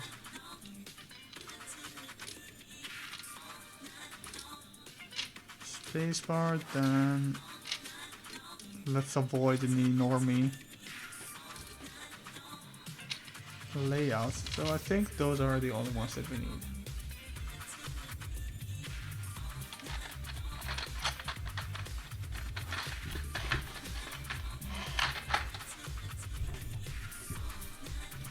So we're gonna be using stepped caps lock.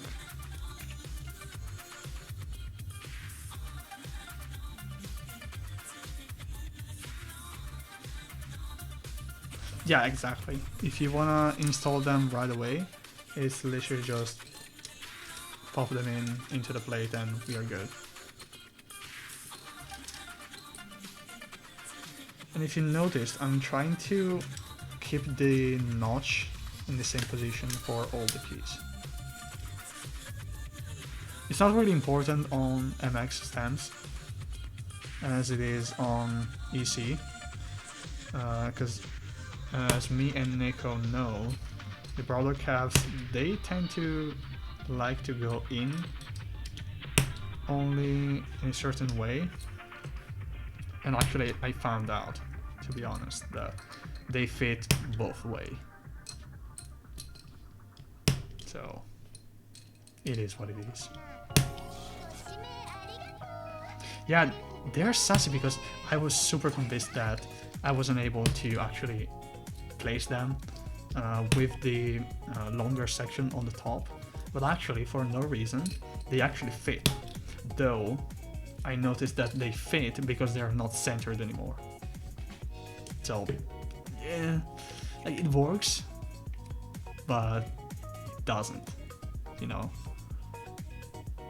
Like, it's like saying that a car that only drives backwards is a working car, you know.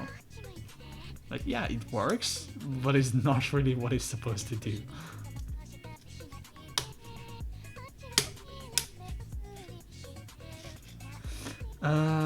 What is the Kwaku problem?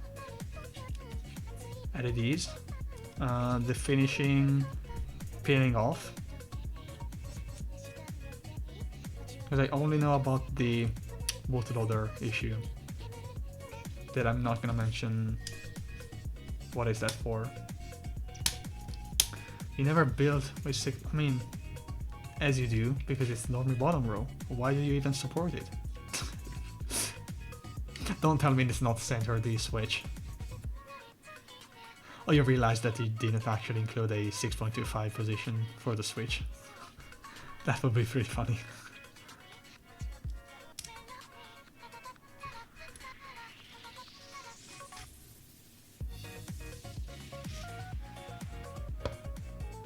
No! No! Wait. It's a physical switch? Or... Wait, can you even fit the switch? Oh, it's on the bottom, I guess. Like, how can you mount the stabilizer? Oh, you use the low profile one. Oh, the double action one, the sassy one. Oh, man. Okay, that. Oof. Oof. Oof. I mean, the fact that it fits.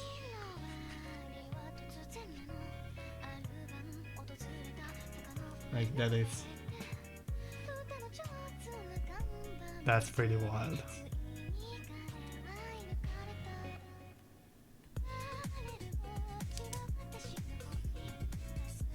You knock off the 6.25.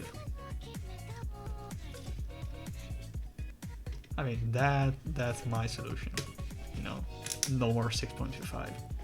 Get fucked.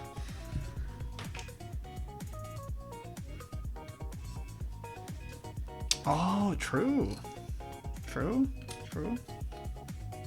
You can actually do that. Okay, so what I'm doing now is, since the bottom row is a sliding config, I'm sliding them so that it matches where the final position would be. So I'm doing based Sangan bottom row, so it's internal 1.5, then 1U, then 1.5. So the switches all go to this side because it's flipped, of course.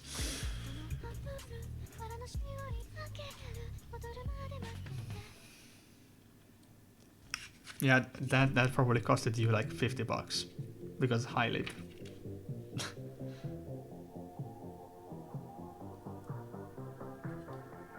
What? Wait, what? 1K? Oh man, that's hard. So, oof.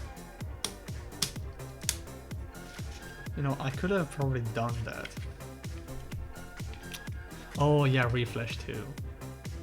I could have probably done that for 500. You know, shift the PCBs to me. Problem solved. Oh, okay, it's 3K PCBs. Okay, then it makes sense. Then it makes sense.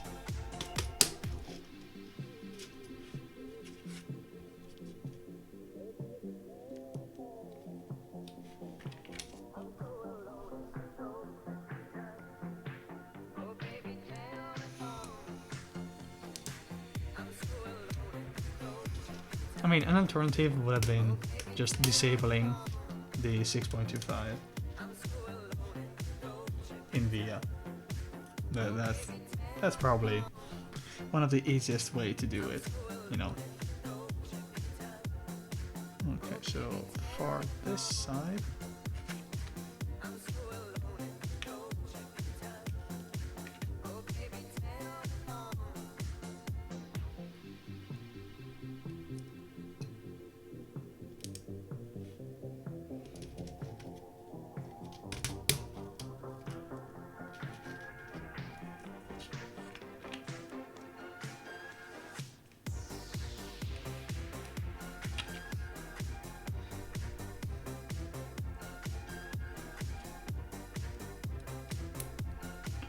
okay.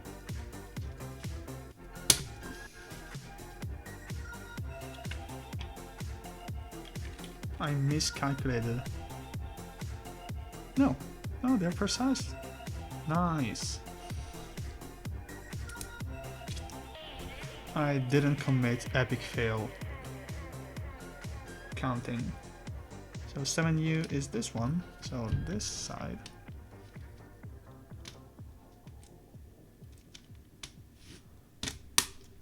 There we go. Okay, now we can focus on the... Oh man.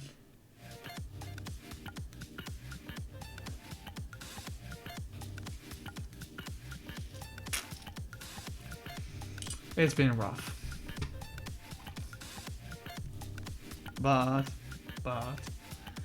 people are gonna like it. That's my coping mechanism.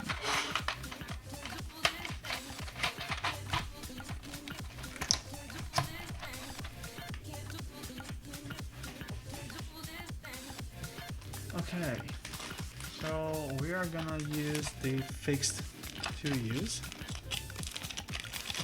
So 1, 2, 3, and 4. Actually, I want to make you laugh. This plate is not an actual production run one.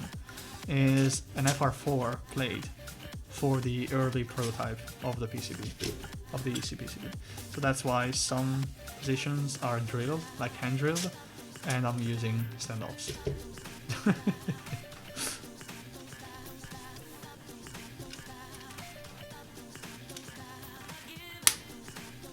But it's fine, you know, it's totally fine. Don't worry about it.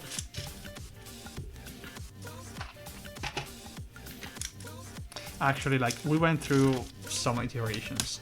Like, the actual PCB didn't change much, other than, like, rearranging where the reset switch was, and, like, other minor stuff. So, it is what it is.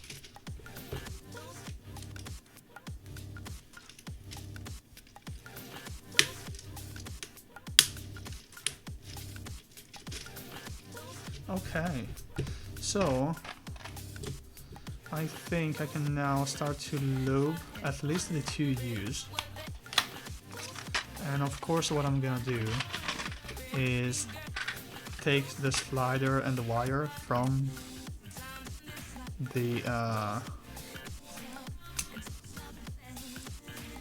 the crown ones, and I'm gonna use them in this. And as usual, I'm gonna use 205 G2 because I'm poor and I don't have VDD and all of the cool stuff. Yeah, they're gonna be sent to everyone. Like, before we identified the crooking issue, like, since the packaging was made already with the crown ones, everyone would have received like what you saw basically. So everyone was gonna receive the fixed ones. Anyway, I guess at this point they're gonna do the same probably for the one use, or they're gonna repackage everything. For that I can't really comment, since again I'm not into the R&D team. So I'm gonna go grab a pair of gloves so that I don't mess anything. Be right back.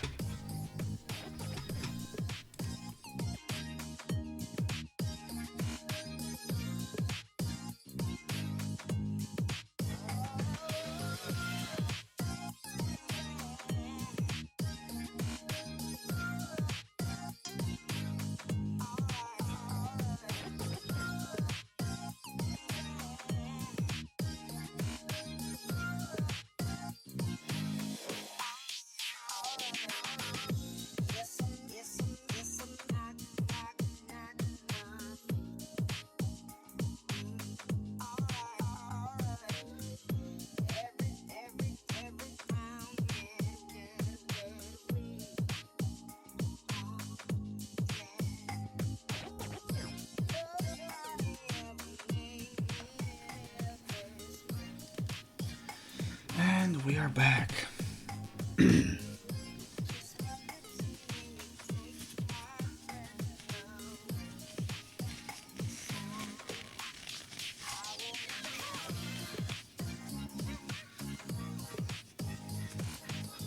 This playlist is pretty good, but I have the feeling that even though they are kind of like covers and stuff, they're gonna get DMCA'd anyway, so China, here I come.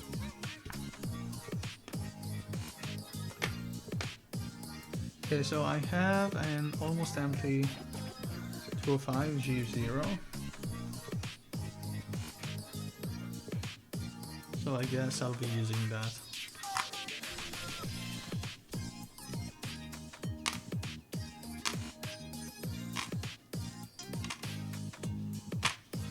And again, as usual, what I will do is apply a small coat on the housings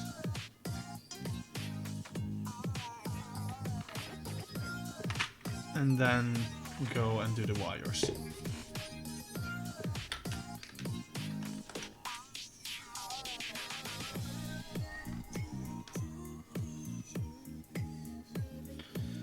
I can probably gather some of the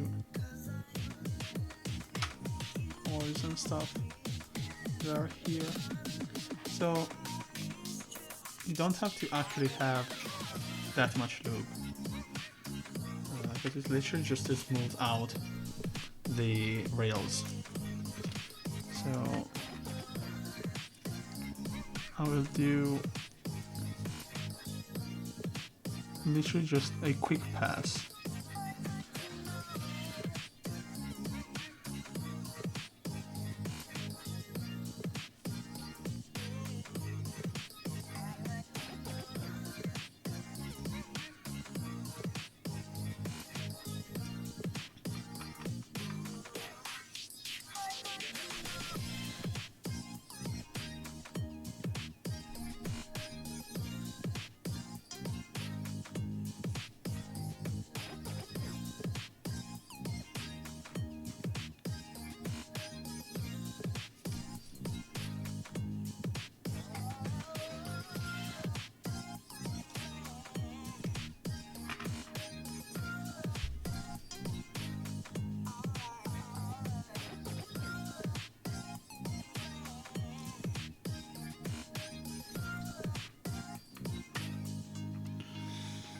Mm-hmm.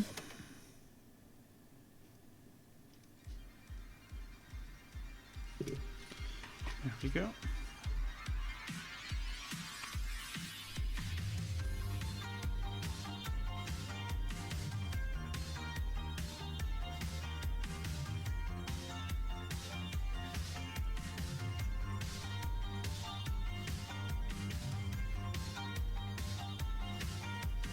There we go.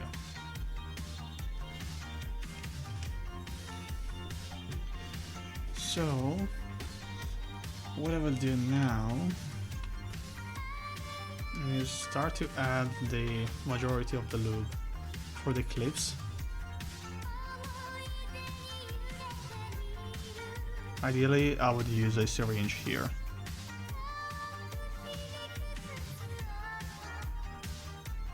But again, syringes, to fill them, either I'd have to buy a lot more lube or buy them with the lube in it already, and that costs money, and I don't want to spend money.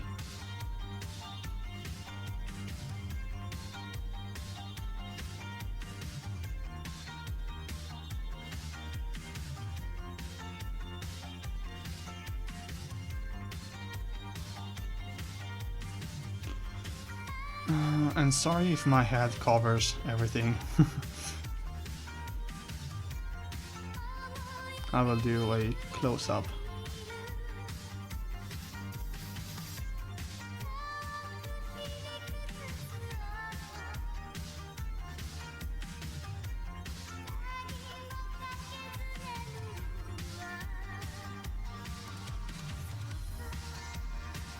There we go.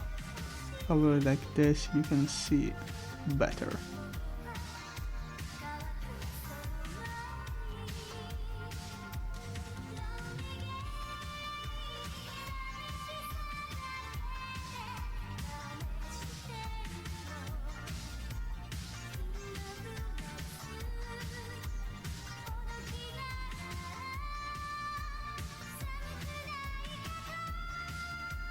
This playlist is pretty good.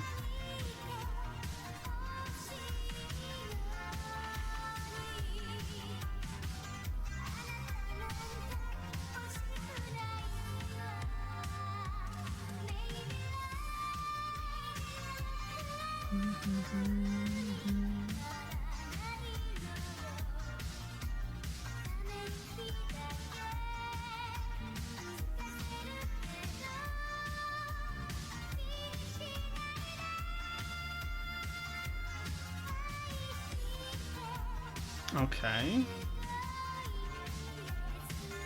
So now I go through and check if I need to add a little bit more in some areas.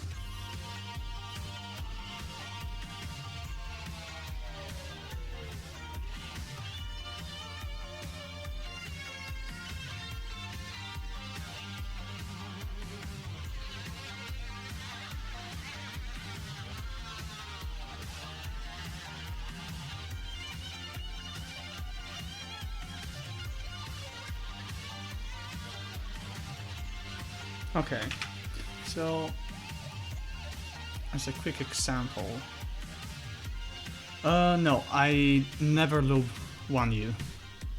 So this is what I do. I try to fill, hello? Okay. I try to fill the clips, the space between the clips, and also I add a slight amount in between them. So that basically allows me to dampen the movement of the wire in that position. On the rails, it's very subtle.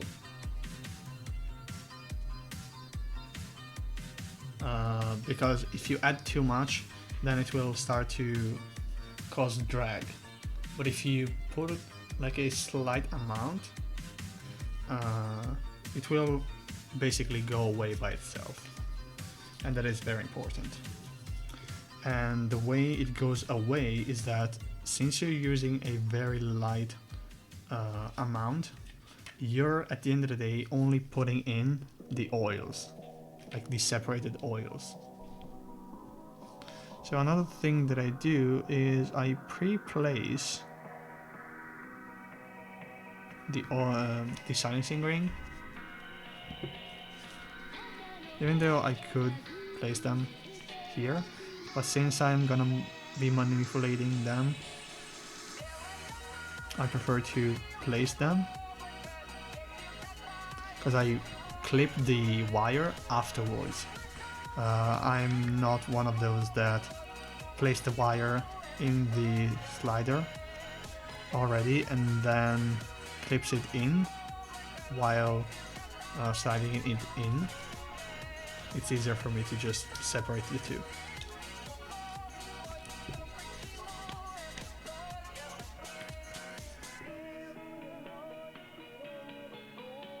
Okay. So, other thing that I do is I do the same, like a very gentle amount on this surface, basically where the rail actually contacts the slider.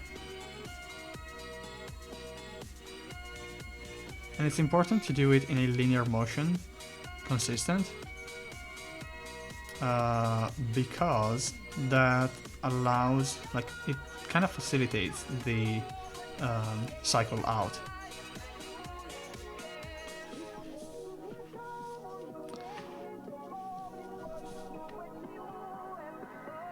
Okay.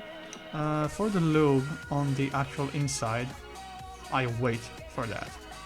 What I do is I place the slider, I slide it up and down a couple of times to see if I place too much lube, and then I press it down. And I'm gonna do the same for all the others. Because again, that way it's easier to fix stuff.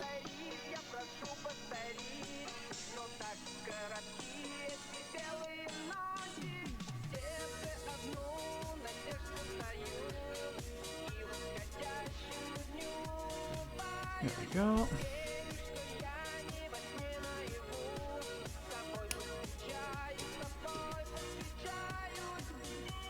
It slides smoothly. And this is also a good test to see if the compression on the sides from the plate is too much. Because if you, let's say you lubed everything and now you have a big goop, then you need to remove the wire, the slider, then the application of the lube is not going to be the same that you had before, and you need to redo it or add more. So it becomes a mess. Not sure. So you know what we're gonna do? We are gonna look back the previous thing. Library. We're gonna go back. There we go. We are back to the initial song. I don't know, like, again, if I see that there are flags, I will literally just export the video and upload it to what was the Chinese video sharing site, that one.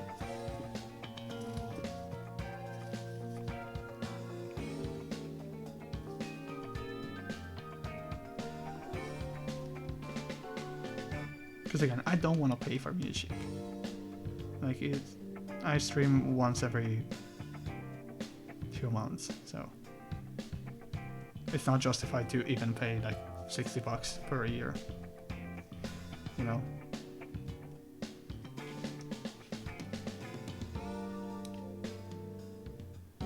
Okay, this is smooth.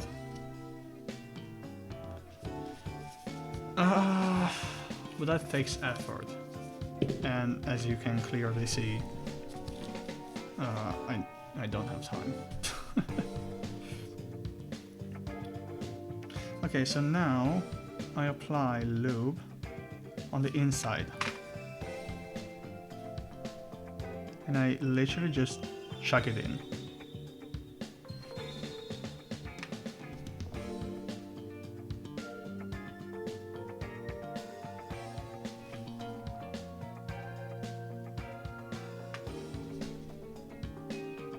I try to angle my brush so that the majority of the lube actually gets caught inside, because that's the goal.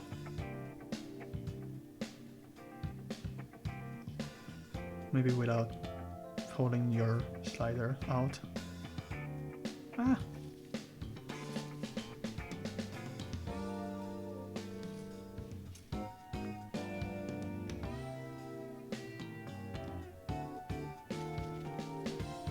There we go. Fixed.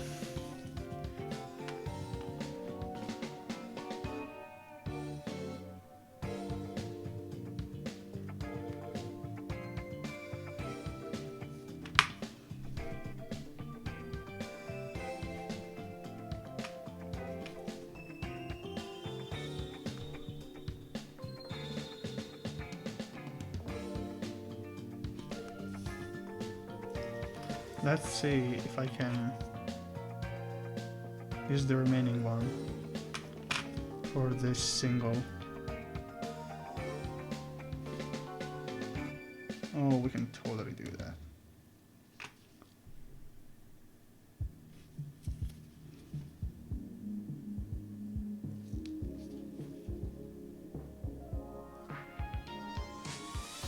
Okay.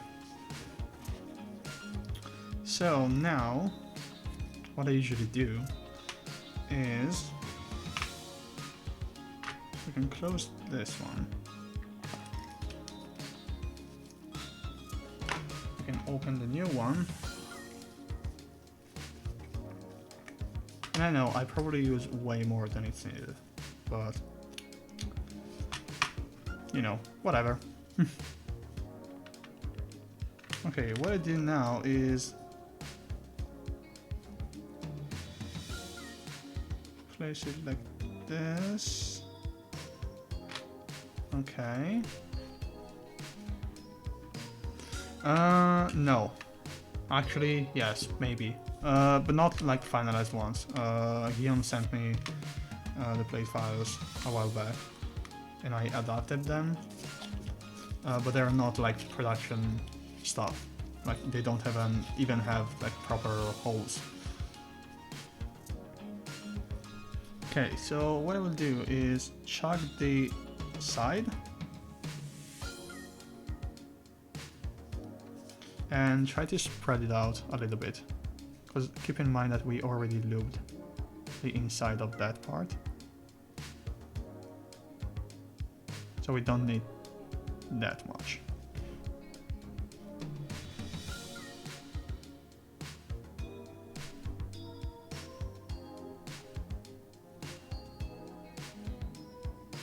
Okay, now we can insert it first in the slider. So, like this. And it's gonna be raised because of the friction. So now I will keep that in place and I lube gently the sides here where it will clip, and I will slowly guide it so that it goes where it needs to be clipped. Okay, so now it's aligned. I simply press in the middle and it's clipped in. To check, erase, and simply up, down, up, down.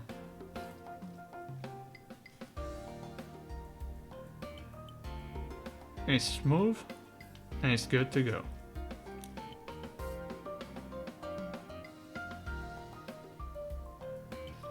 And we repeat for everything else.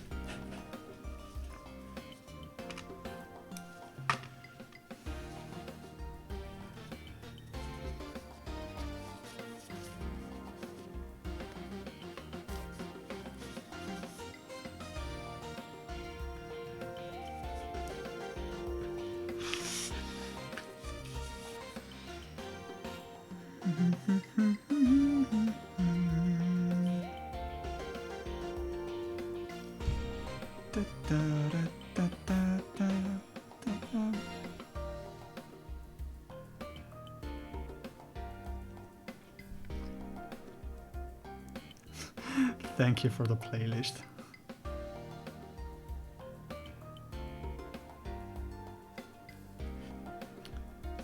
I already know that the more Japanese stuff there is, the more DMC I'll get. There's one condition. I can only play what's in the playlist. Oh no, you're gonna put some saucy stuff in it. I already know that. Don't lie to me.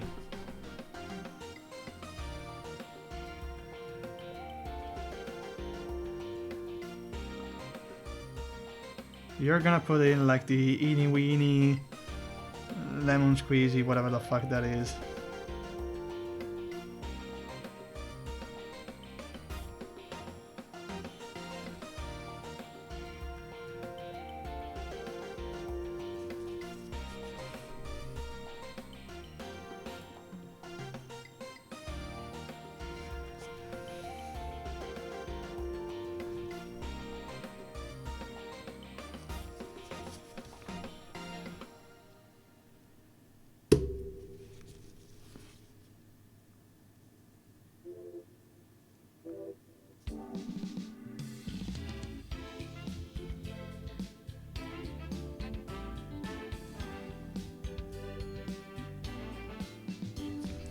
Okay.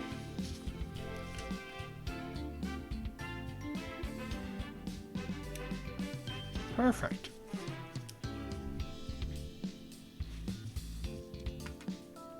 Is this an insane amount of lube? Probably. Could I have done it with less lube? Absolutely.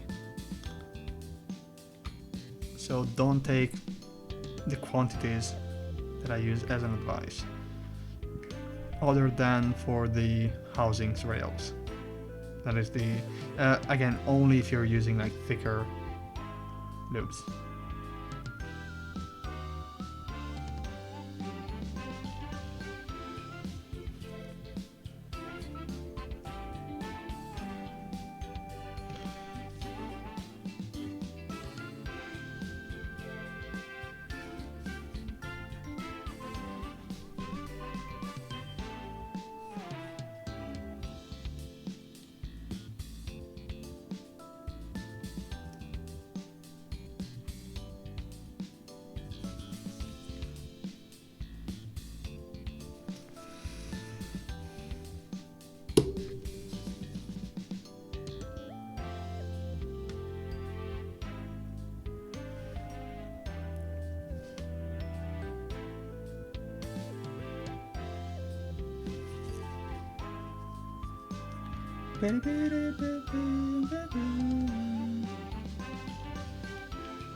There we go.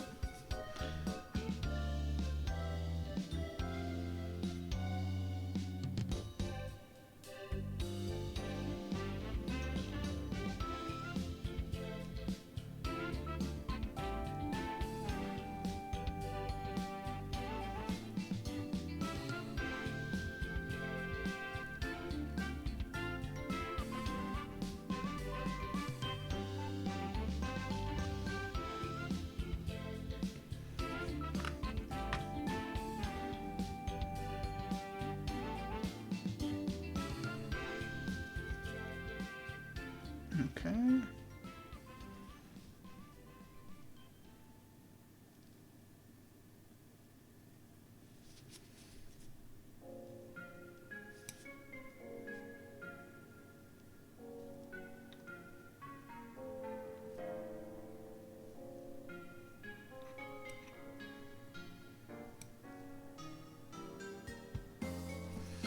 There we go.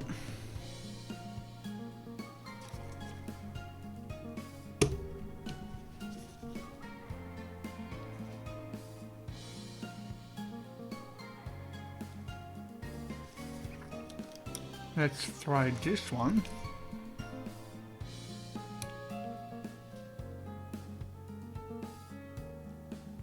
Good. Now we are gonna move to the spacebar. I used 205 G2, but simply because that's the only one that was available from kibmat.com. Because again, I usually don't do anything apart from the stabs, so I'm not really in search of the feel, but more about let's put whatever is more viscous that allows the stabs to stop ticking. That's basically it. I have dielectric grease, but you should never use dielectric grease when working with EC. Any type of dielectric grease, either the Permatex or whatever else, avoid this because it will deform the domes. On MX, do whatever. On EC, absolutely avoid it. Like, not even in close contact. For example, for the spacebar, it might be a good idea, one can think, to use dielectric for the spacebar, simply because there is no dome there. But with temperature changes and etc., the oils will separate and they will seep into the surrounding area. And that will cause issues. So we don't want that.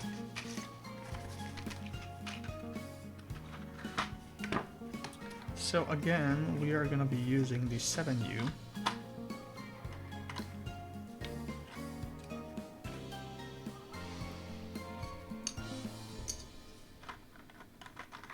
So we pick the longer wire.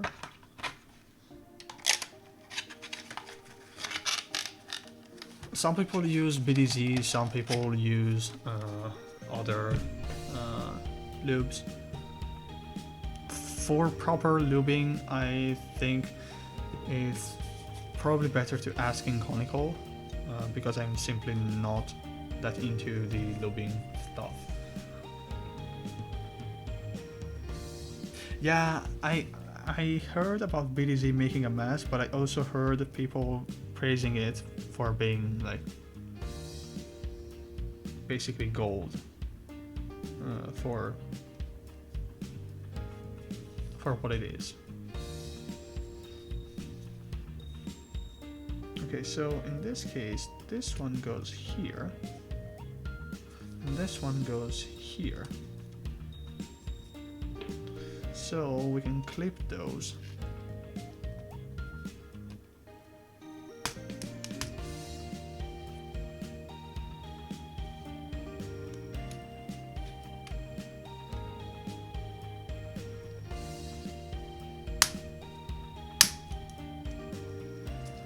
There we go.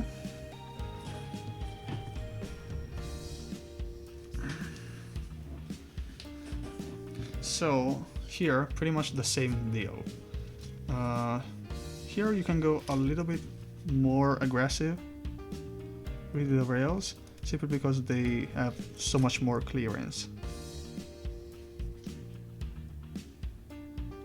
But the concept is basically the same.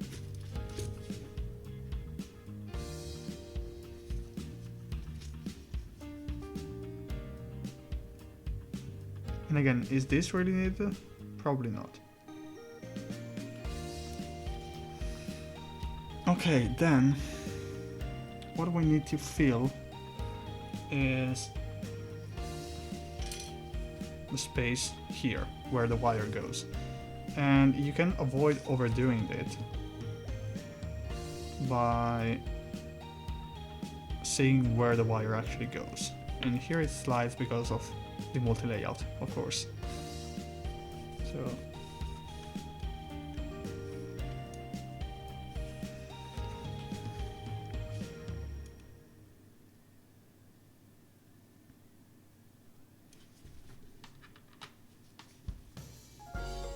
I'm basically trying to loop where the wire goes.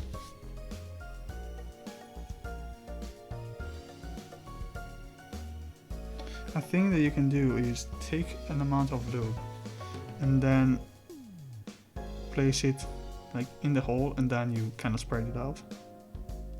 Because then when you insert the wire, that is gonna be spread out automatically, basically.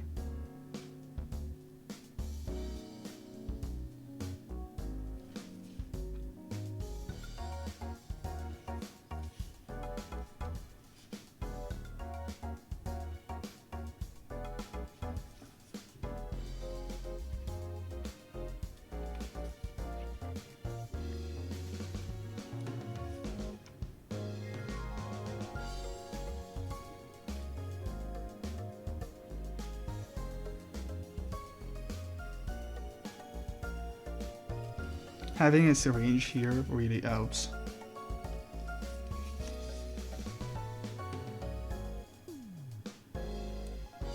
But again, I don't have it, so...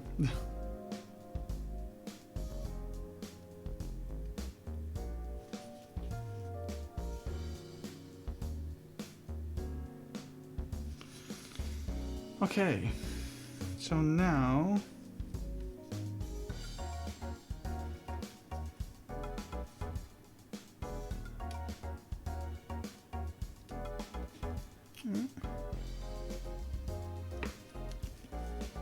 we can try to insert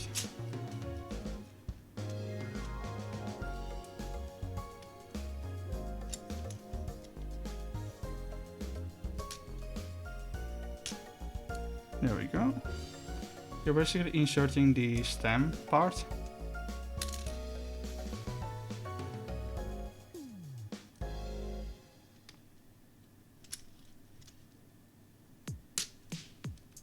There we go. And now you want to fill, basically the same way we did with the 2Us, the hook of the spacebar.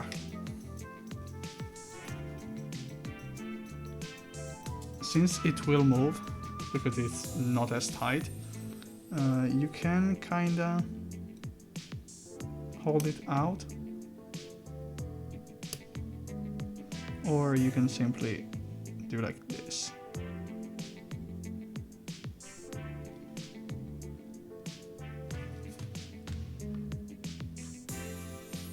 We are literally filling it with lube. Same for the other.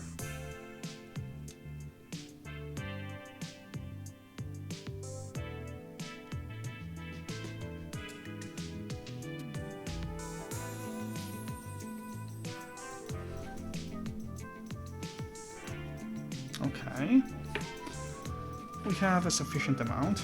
Now, I still dip the wire. So I'll dip where the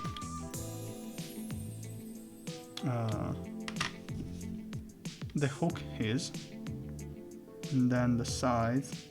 And again, this is just to have like an insane amount of lube already on the wire, ready to be spread out.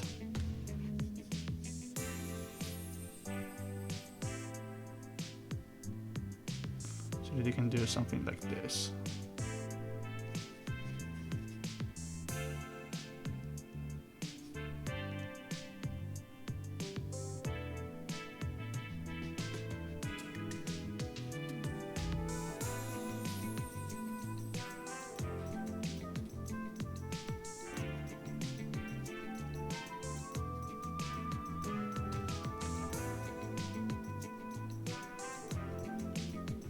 There we go. Do the same for the other side.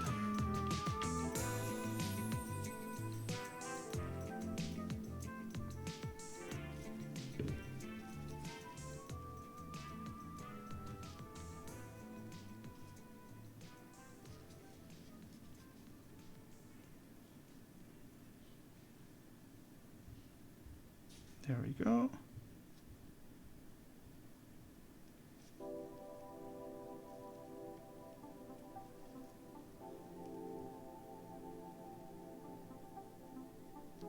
This side is not as good as the other one.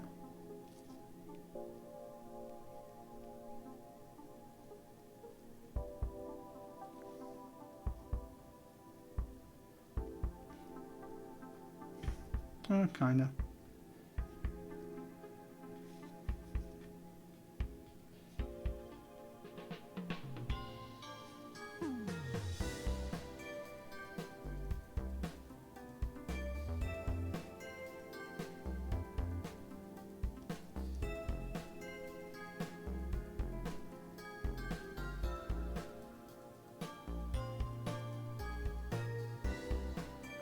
Okay, I think we are pretty much okay with this.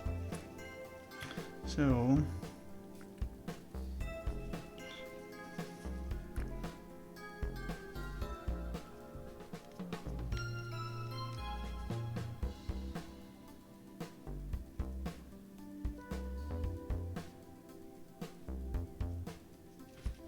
okay.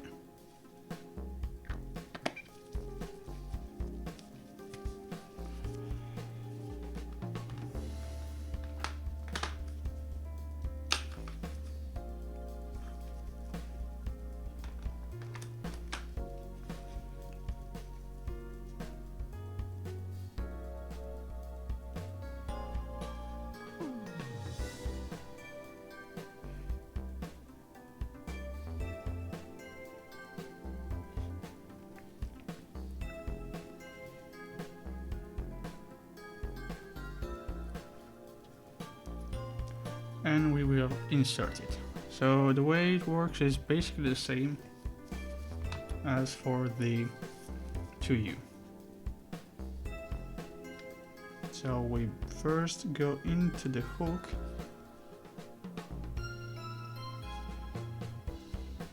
we go out, then here we will press down.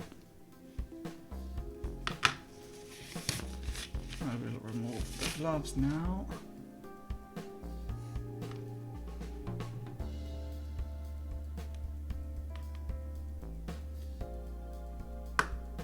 Here we go.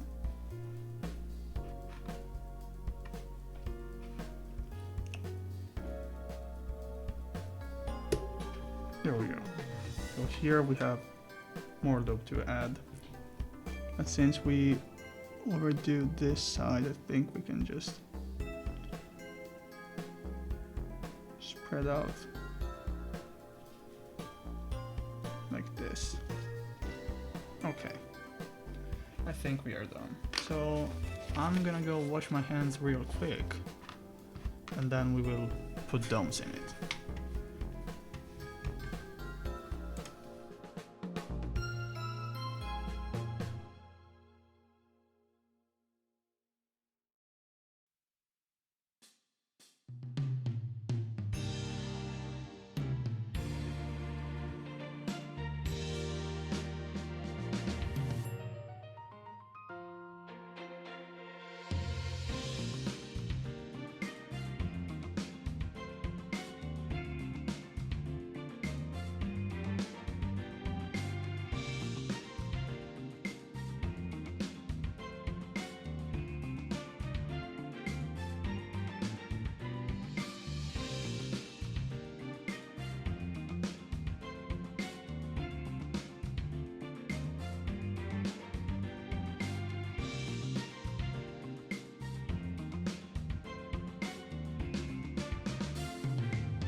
And we are back.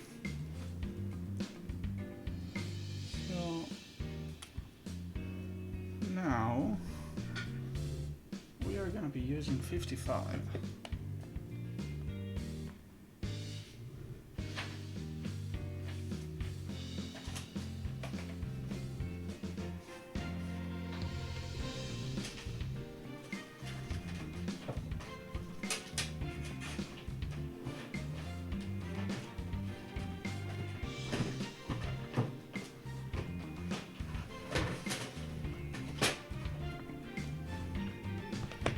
we go.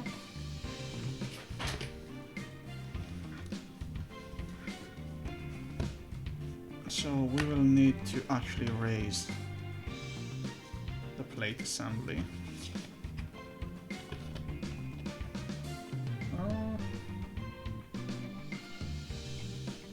Actually,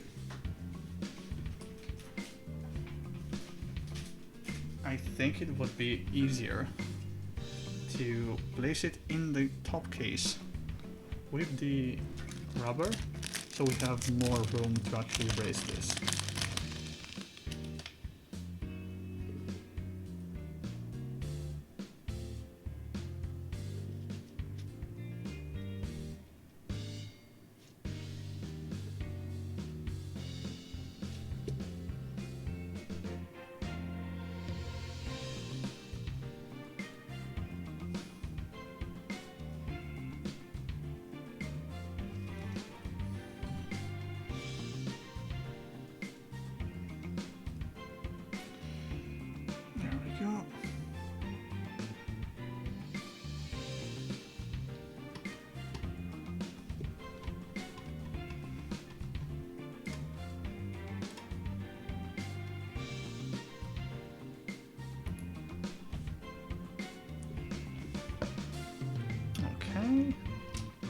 I think those are the only ones that we need. Yes. So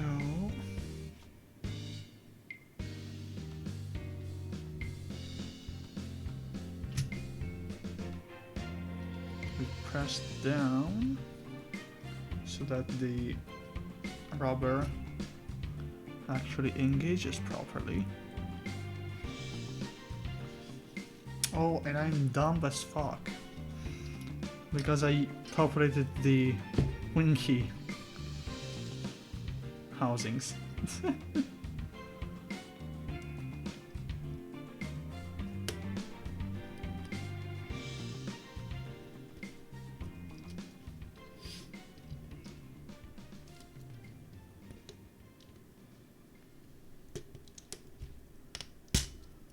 There we go.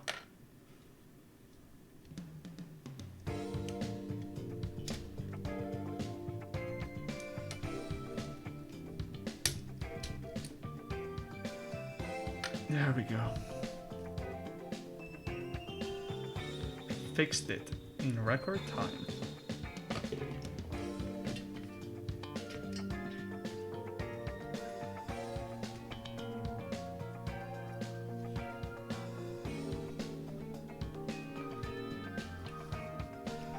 Okay, so we press down so that they are actually properly seated. And you'll see here the opening for the EC parts. And here the small screw.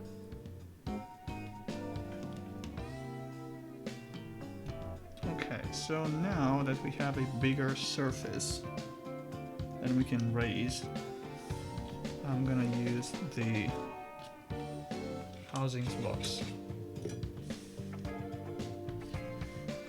to actually raise the assembly.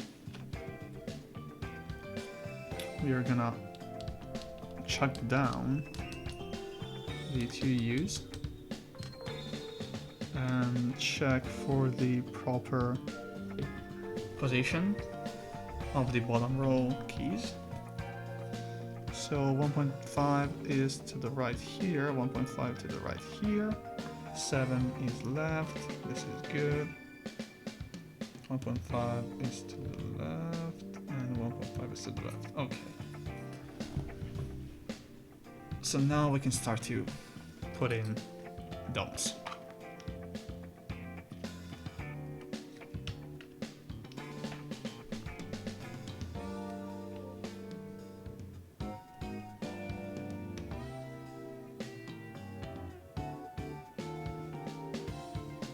I think I'll just throw the domes in and then I'm gonna properly align them because it's faster.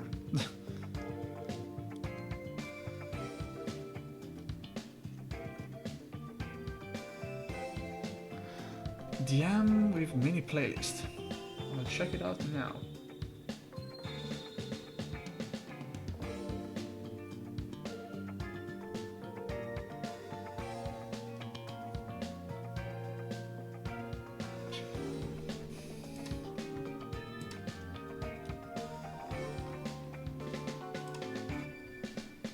Let's pause the YouTube one.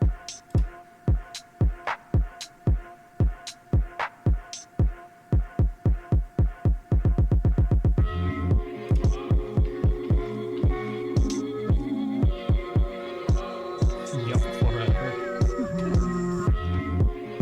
Is the sound okay?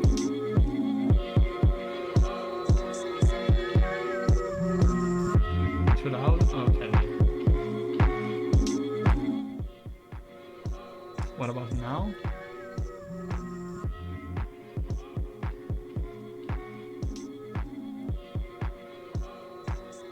Okay. So it's at like 60%, more or less.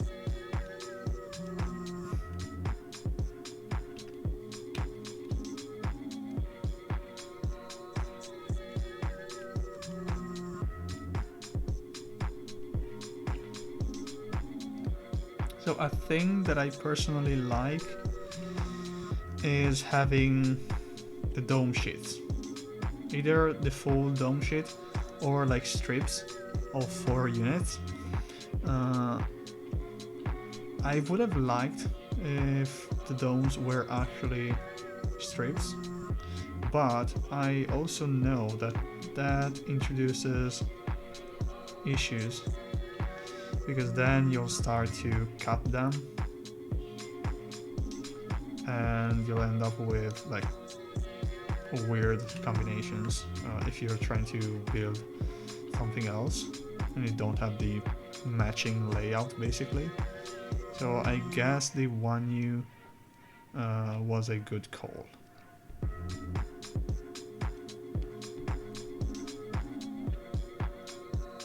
Especially if you're trying to appeal to basically whoever is doing any EC project. That way they don't have to sit there and say, oh, so I have 4 of those. So let's say I want to have no cuts. How many do I need to buy? Like that kind of thing.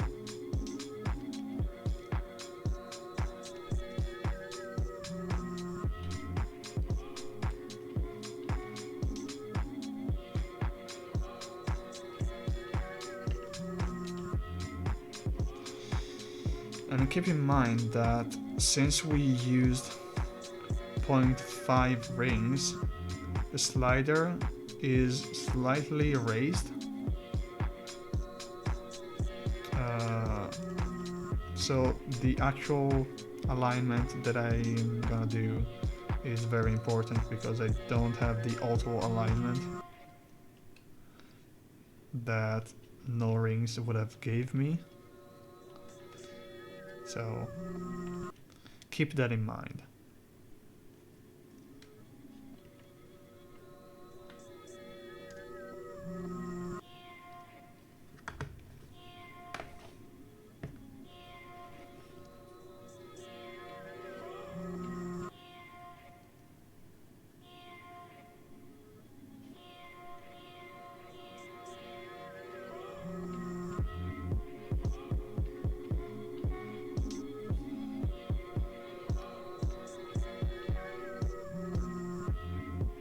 Though, a thing that I noticed is that since they are from the factory 1U units, their outer edge is very precisely molded.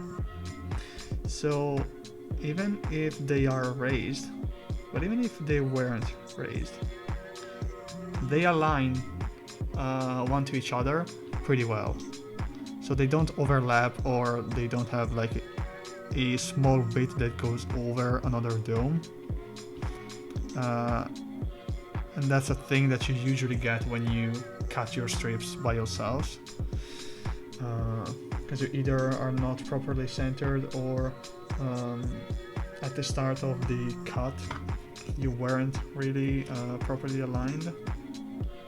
So at the end of the day, it's basically silicone and rubber, so you don't have a straight cut if you're not in tension.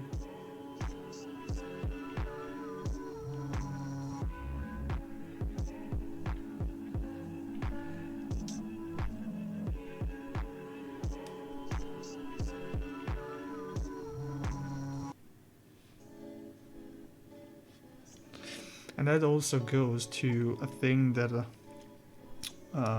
Paul mentioned during his stream that I outlined in my message in Conical, where he basically said that some domes were kind of bowing or popping out, and usually if that's the case, the cause is the plate bowing or the tolerances for the housings not being right.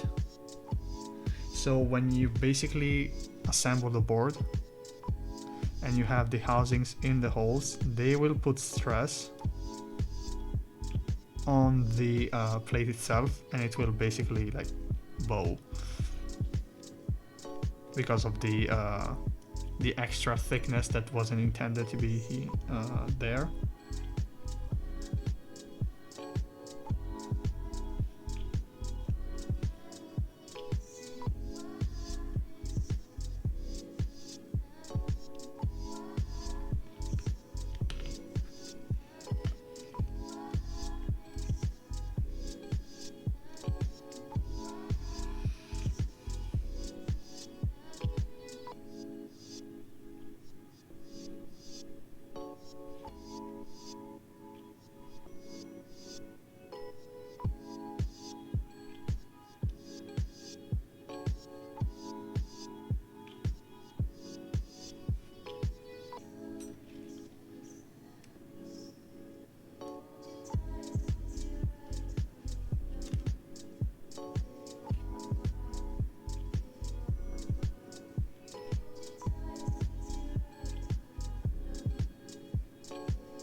I'm kind of liking this song.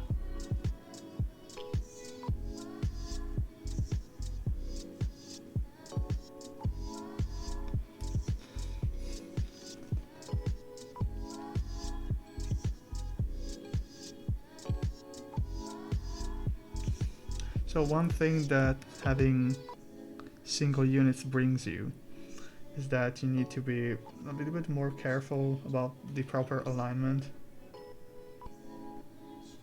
and especially if you're using thicker rings for the silencing,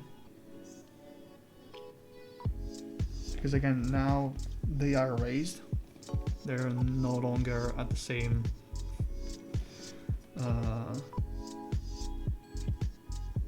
height as the recess for the housing, and that basically introduces more movement. Actually, it's not really movement that gets introduced, it's like possibility of movement.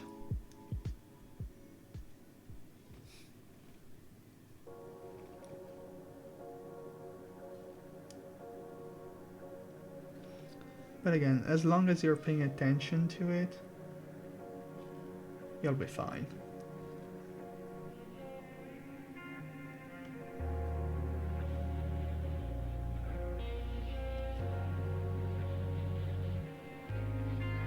There we go, the 2U there is aligned.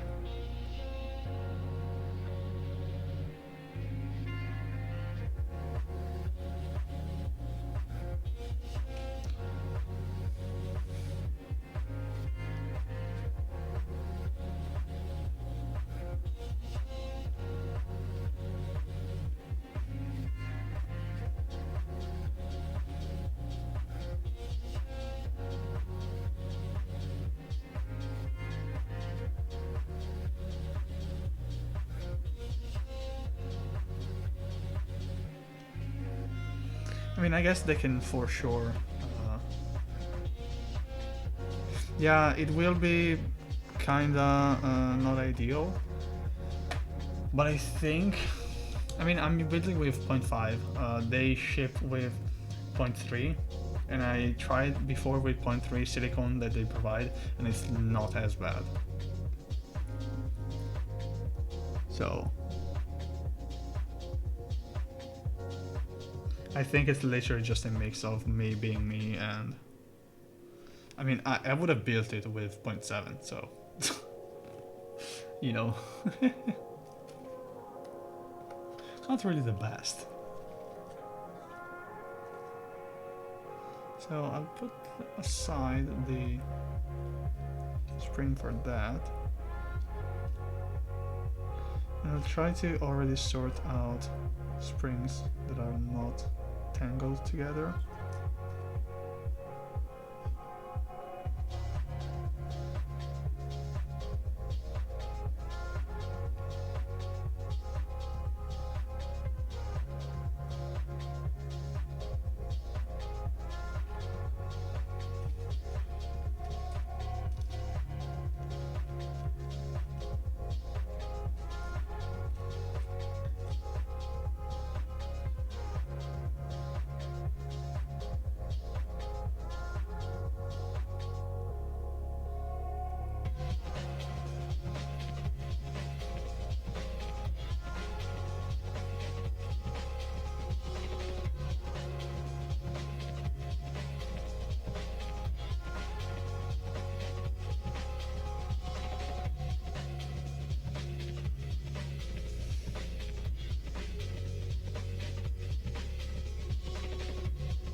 Yeah, exactly.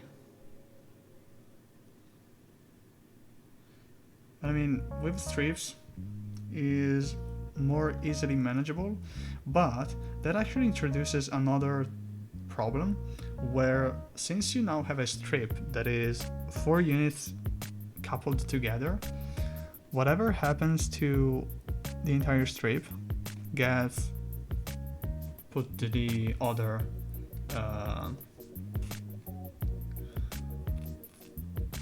to the neighbors. So let's say you have an issue with the left one, then all the ones on the middle, they will not properly align with the like the little tabs. Here you can kind of jiggle around to make that work, you know. But with strips you can't really do that. So there's pros and cons with everything, I guess.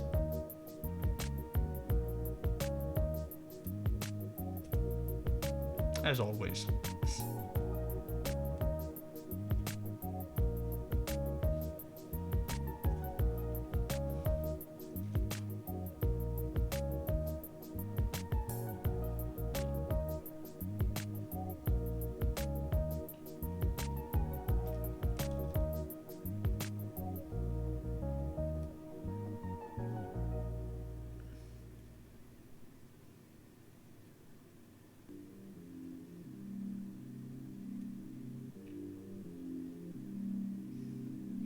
Yeah, you can probably glue it, but like placing like a little bit of double-sided tape, like a very thin one. You could probably do that.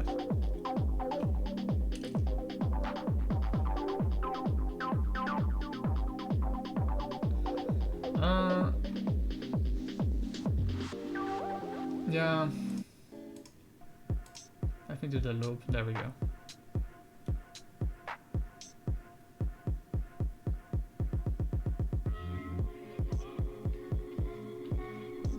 We are now in the loop of the playlist.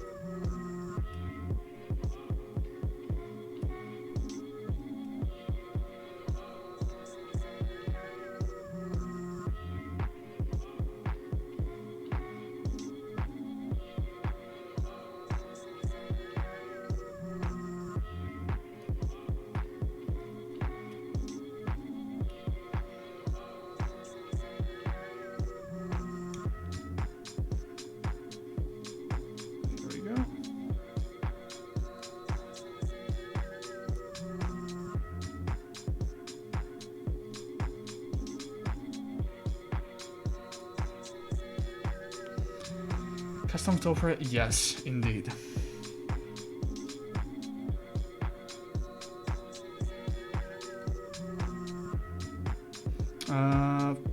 If it's an FRL, probably it's the Alveus by Densus Designs, which is actually the same designer of the TKL.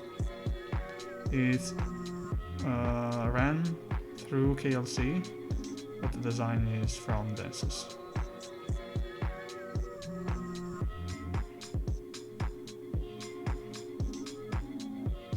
Oh, it's going great, I gotta say. I mean, we'll see if the alignment actually holds when I start to place springs. So now, to cope a little bit, what I'm doing is sorting out springs individually so that I'm sure that they are properly separated.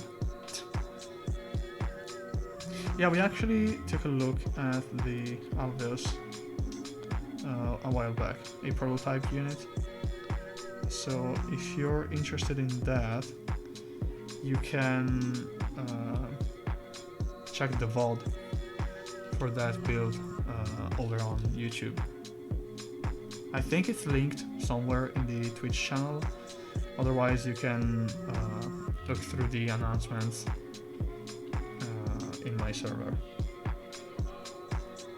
Because usually there I post when I publish the VODs. So from there you can gather the YouTube channel.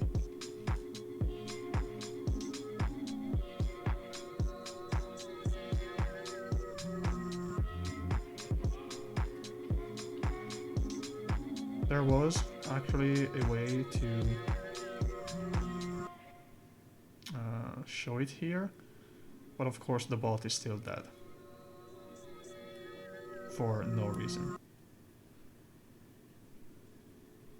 I don't know why it doesn't work, because when I go in the control panel for the bot, it tells me that it's actually live, so I guess it's a misskill issue, probably.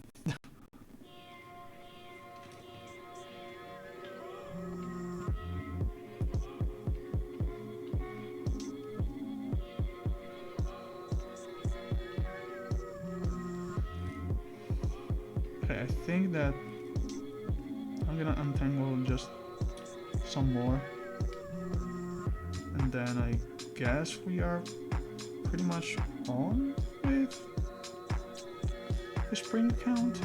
I'm not sure. So I think it's like 87 something.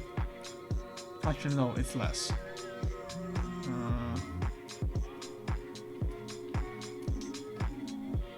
Oh, a spring was almost flying out of my hands.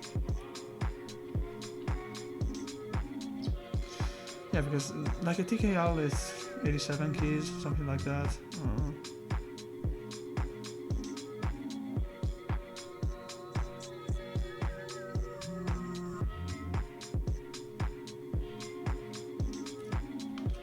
In that range, anyway.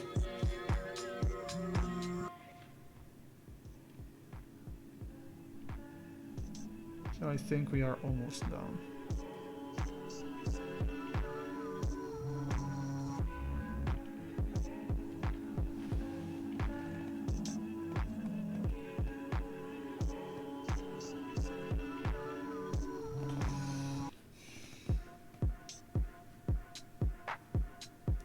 Okay, yeah, we are looping now in the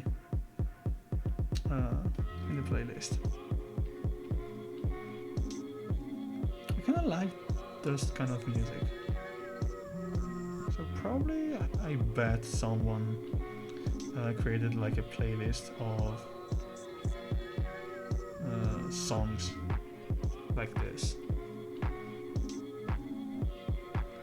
Wait, no, it's the entire. Oh shit, you're right. There we go. Yeah, because I pressed the loop, but I didn't check if it was the loop 1 or the loop folder, basically.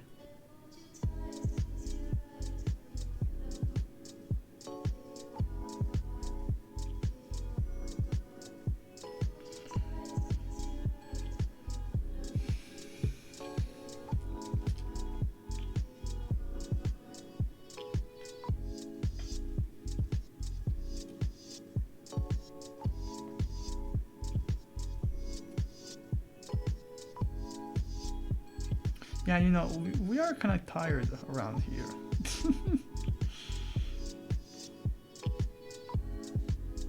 Sleep is not...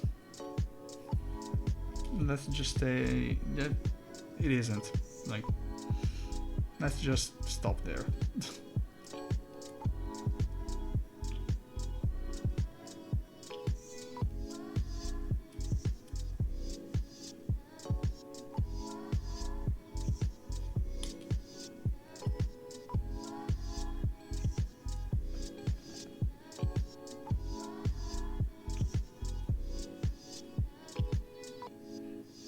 Okay, I think we can start do stuff.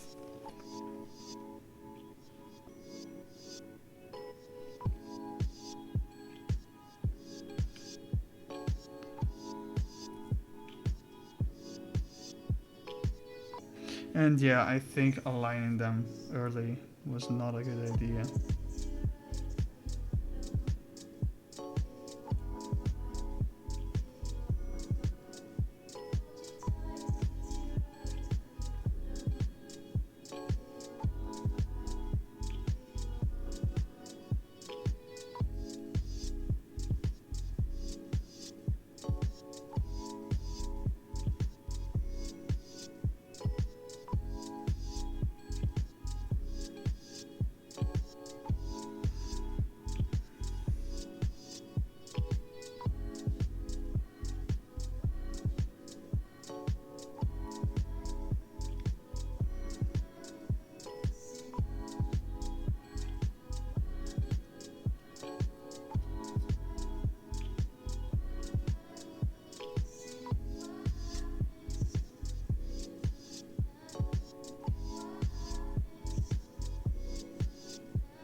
Yeah, now it's looping properly.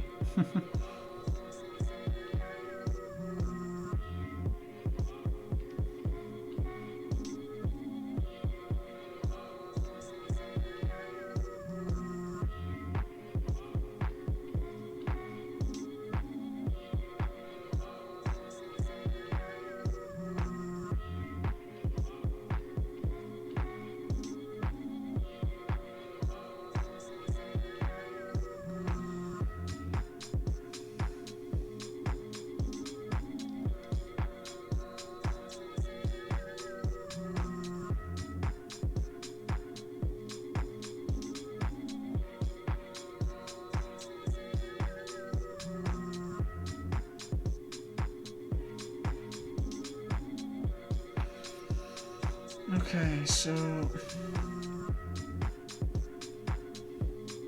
what I will do now is try to first flat them, and then we will take a look at the domes themselves.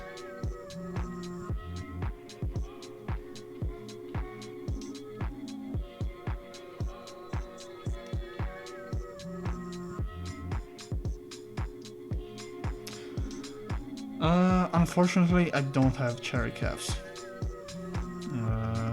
GMK, that kind of stuff. I only have NT3 and not even a full set.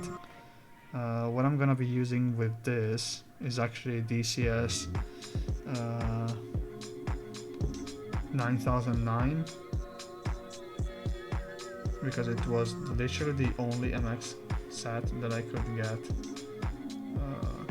like relatively easy and in time.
Okay, now I'll start to add the 2Us. Not that it really matters at this point because they move around.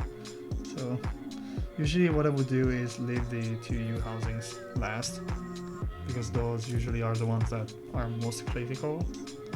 You can really feel when something's wrong with those.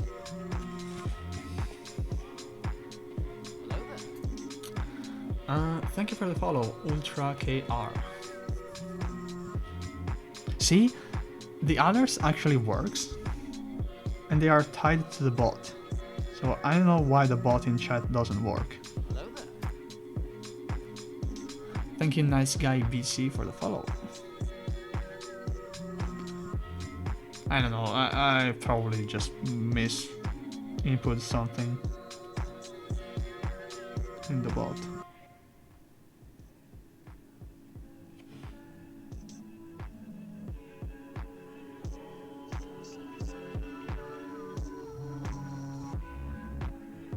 I mean, at this point, to use the bot properly, like, I need to enter the dashboard every time, so I'm not even doing that, so whatever. I can just tell people what I'm doing. And if I see them typing like exclamation mark projects or exclamation mark info, I can just tell them, you know.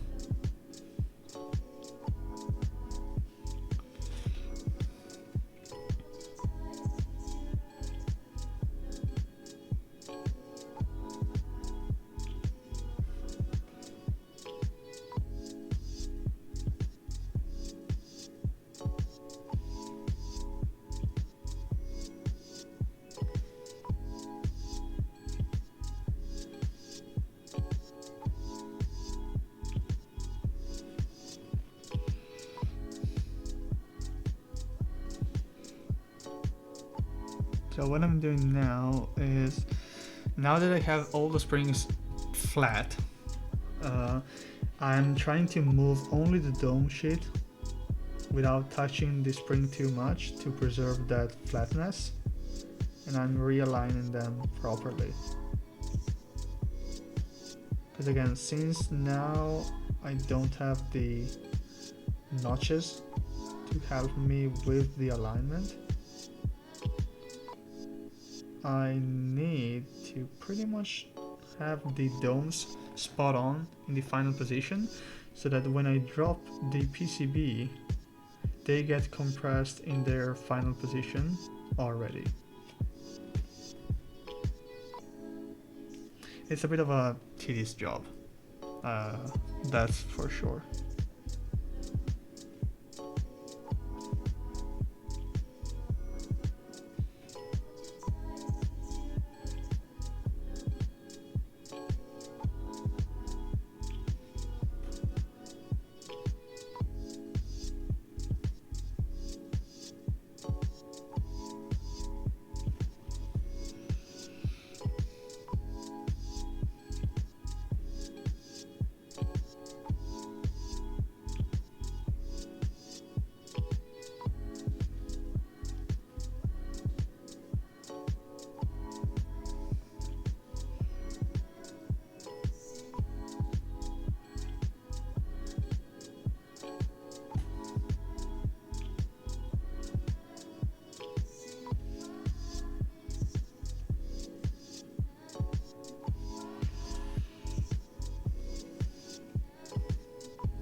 Okay, I think I have them all sorted out. Let me check from the side. Yeah, there is no weird abnormal positioning of the springs, so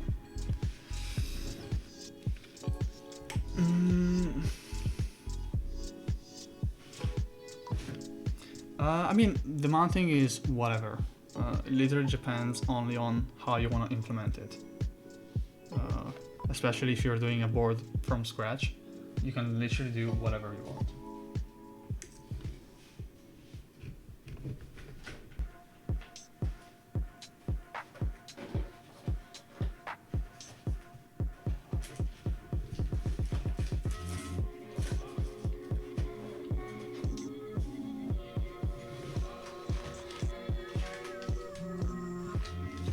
Okay, so we have the screws.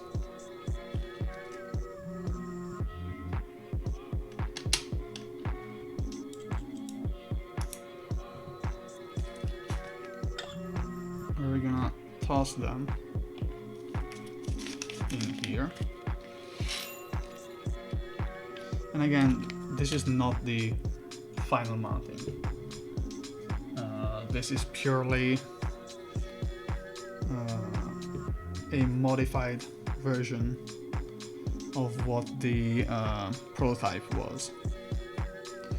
So in this case, what I will do is actually try to use the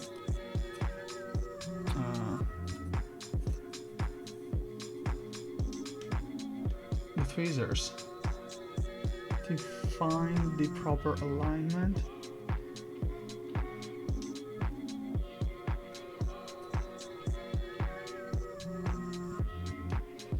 And drop the PCB like this.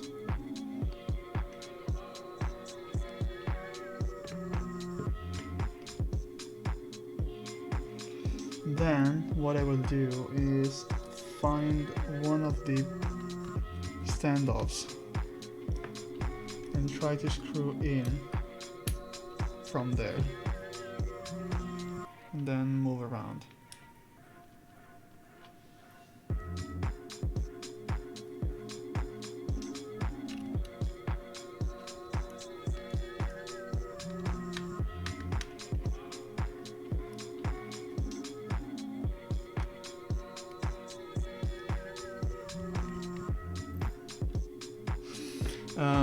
Regarding the mountings, you can do whatever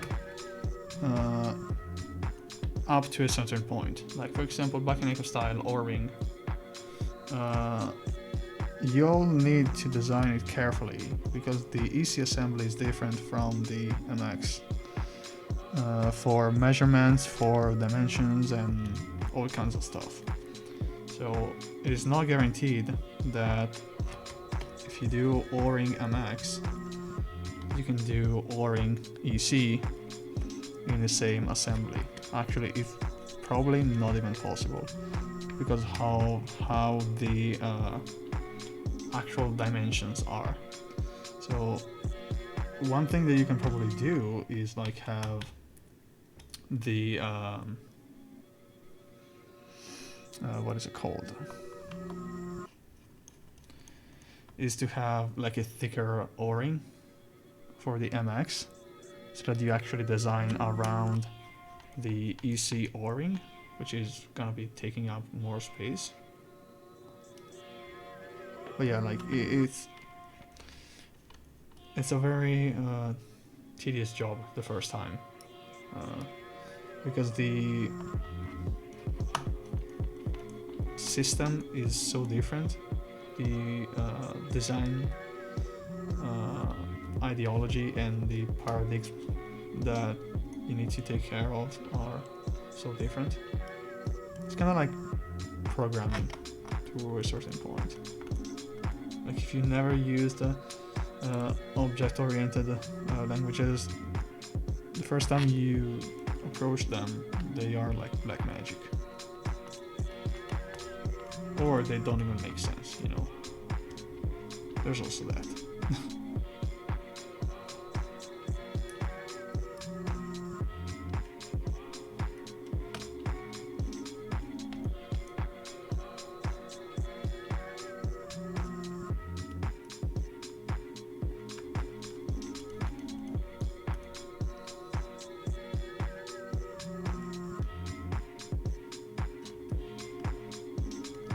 But yeah, like generally speaking, you can get pretty creative.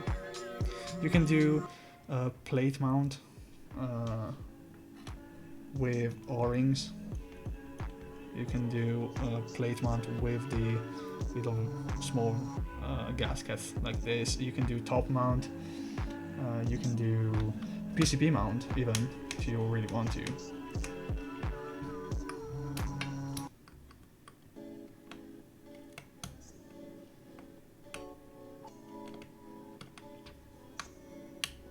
That screw here is totally not aligned properly.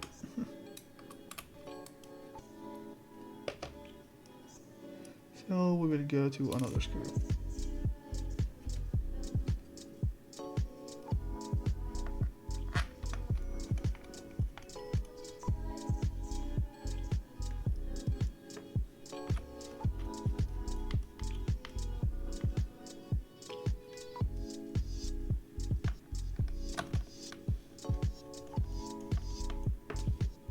And again, this is a very sus plate system that I'm doing. I literally just hand drilled holes today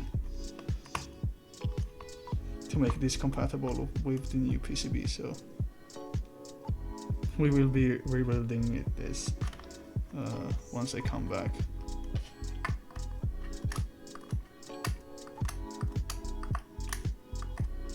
With the actual plate.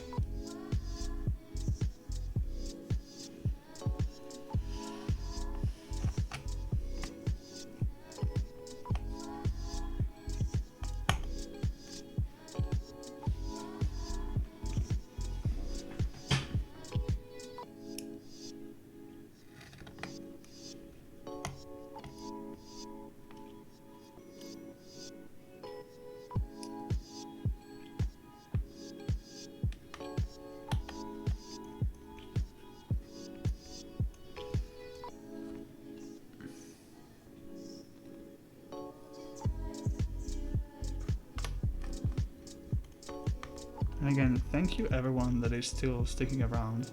I know that I take a bazillion of time to actually build stuff.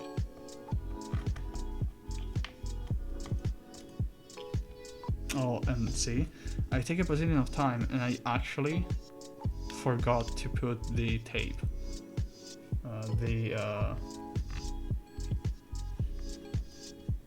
The band-aid tape for the space bars. I mean, we're gonna rebuild it again, as I said, with the proper plate. So I'll put the tape when we do the final build.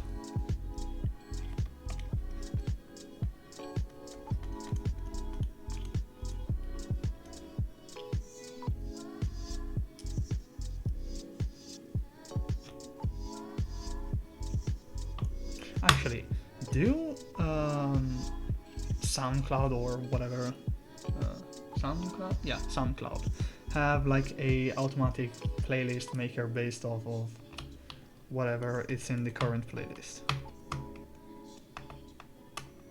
Because that would be pretty cool.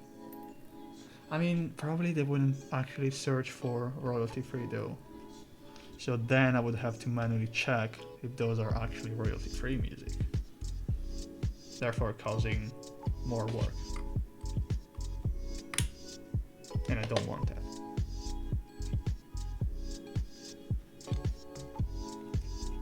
I mean, there are probably gonna be like royalty free playlists, I guess. I suppose. I hope.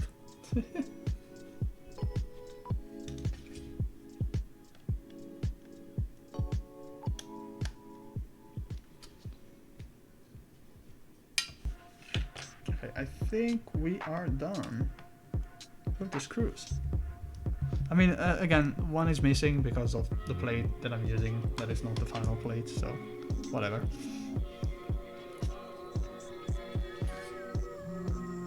Yeah. Oh, they are very heavy. Okay, no, I had the thing properly made now. There we go. Oh, because it didn't refresh. My bad. Okay, we are good now. Probably they were still loading. That's why. Man, last time I streamed with the music on, and then in the vault I realized that there was no music. So keep that in mind. Okay.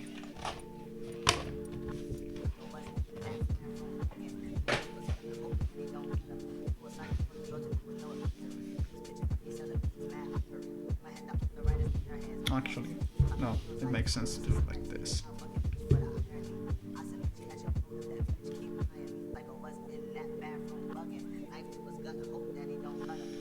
Okay, so the Molex goes in like this.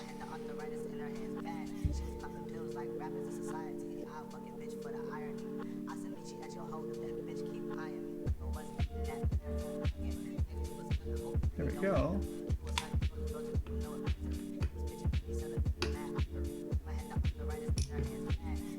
Okay. So now I gotta be careful because there's no actual retainer.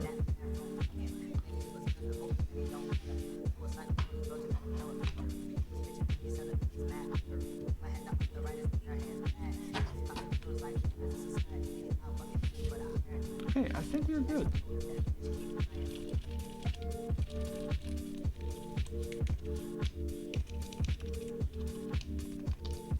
Okay, it's not as sus as I thought, okay?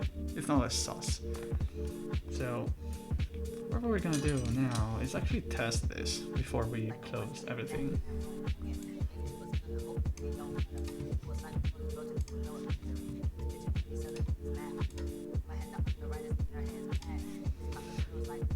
So we're gonna go live like this. Take our trusted type V to type. Pawn intended.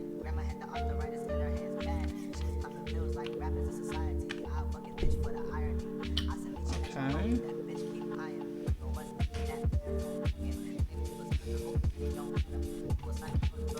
Then we're gonna do this. Take the cable.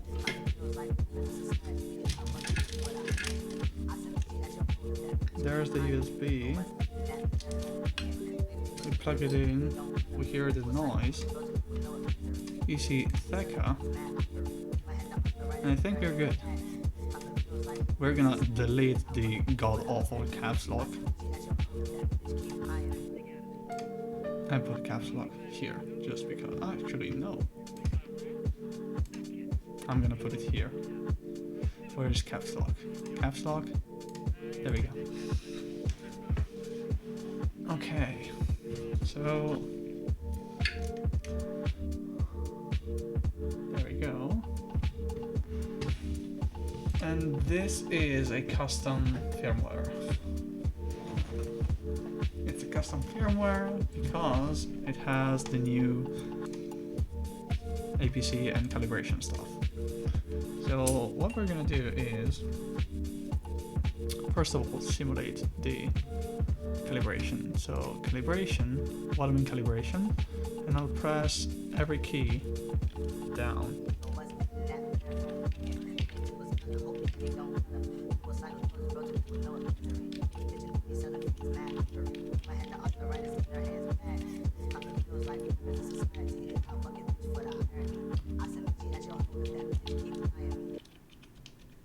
And what this will do is automatically readjust the values to the correct ones, basically.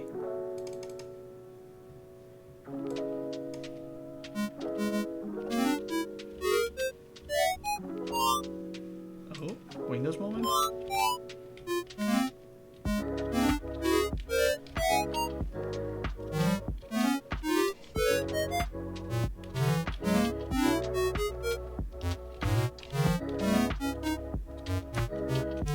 Okay, we are good. Nice. We can close this up. So here we have the screws. Let's keep the boxes as support.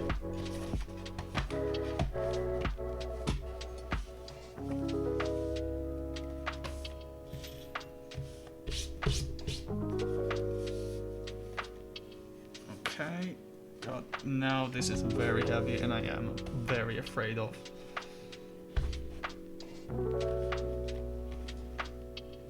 doing wrong stuff with it. So in this case, I do it in reverse. First of all, the bigger screws. And the why for that is that they're gonna take the highest amount of load for the reassembly. Actually, you know what? I have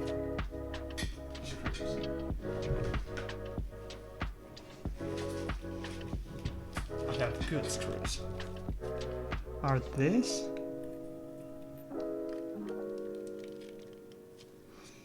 Because I like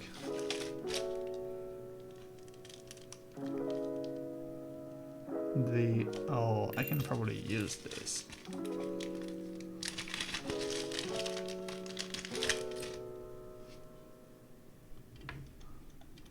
Oh no, they are different thickness.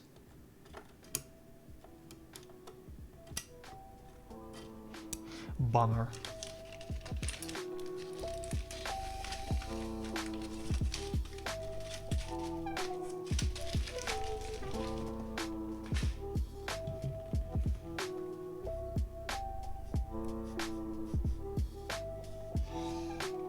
Oh well.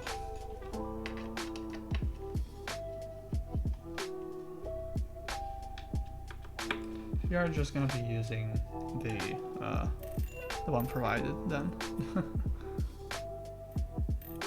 No big deal.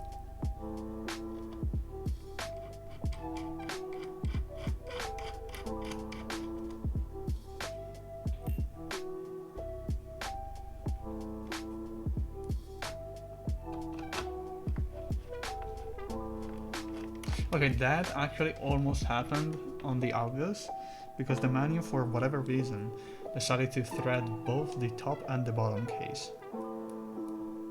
Why? Why is that?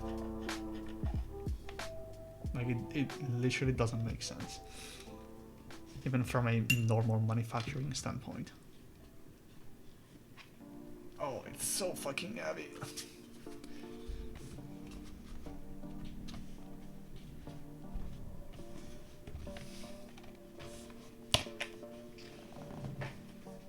Okay.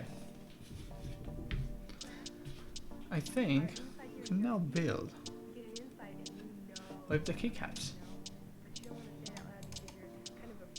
Yeah. So for the keycaps, if I can find them.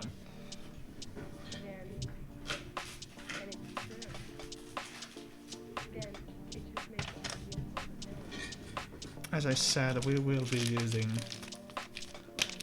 DCS 9009.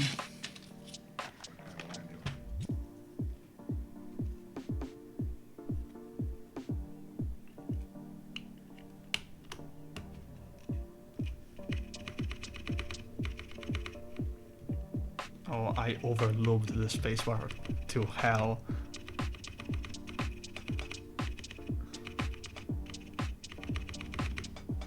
I mean, it's fine. It's fine. Don't worry about it. You know? Don't worry about it.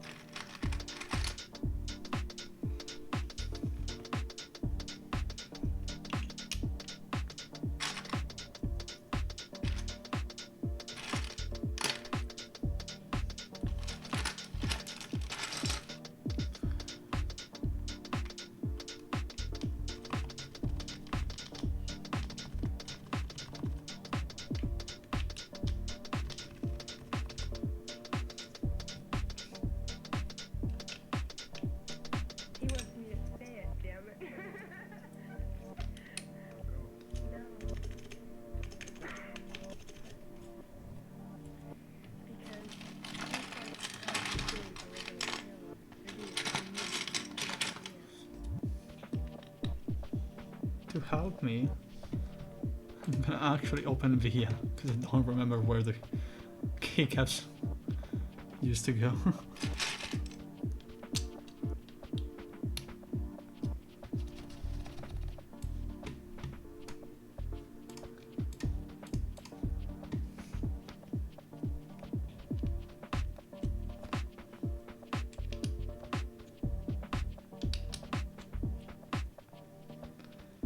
So delete the also the keys that are like all over the place. Yeah, actually, like totally unintended. It's actually pretty good.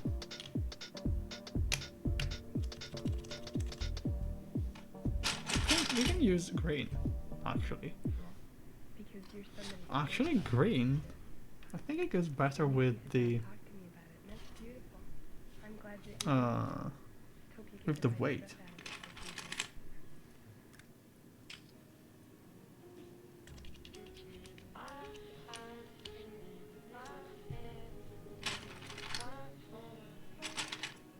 Oh, we found F2.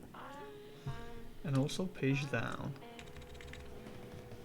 Those are totally not the same profile. What the fuck? Okay, there are like a bazillion of different profiles for the same key on this set.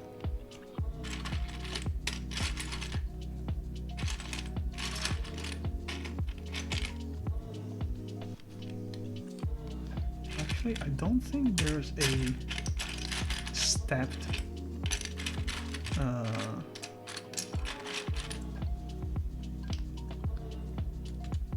stepped control on this set. I'm not sure. I gotta check.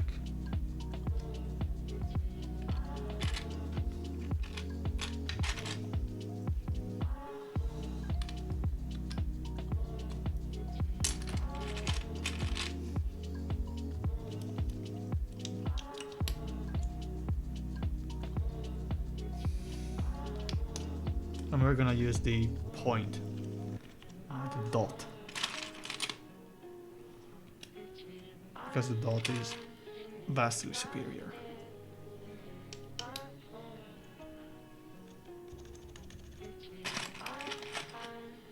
Green escape. There we go.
No, here.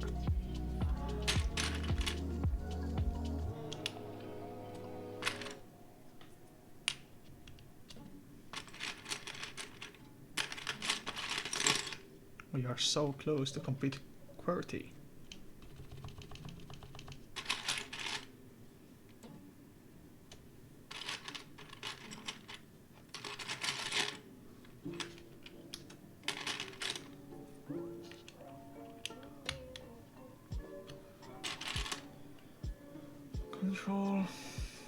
Control.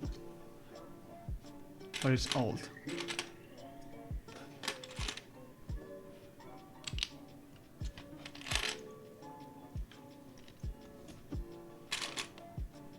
F. And the point F. We got 1. We got F1. We got F8. And 8. What is this? Yeah, the keycaps, the parts are the ones affected by the crookedness. The issue have been already identified with the manufacturer, and they are already working to fix this. So pretty much every 1U is gonna look crooked. Of course, the final shipped units are gonna be fixed.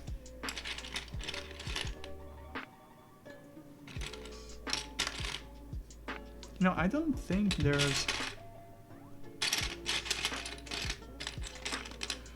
is actually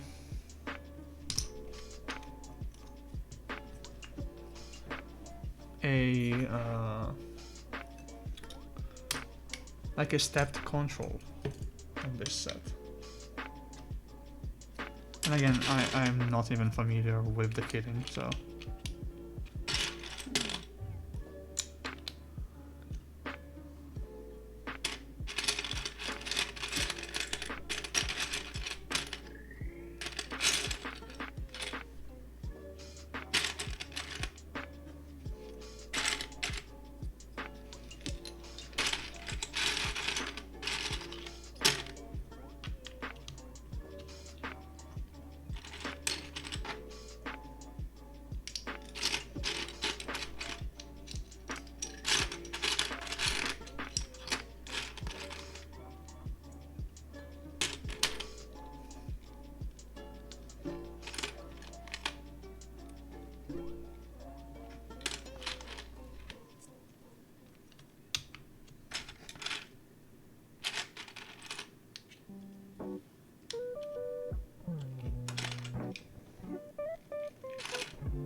where's my US?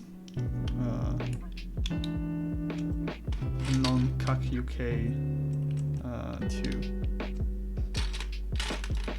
Where is it? Give it to me. We have F11. What the hell? Where is it?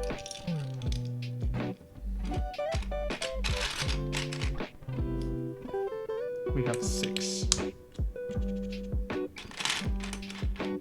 We also have H.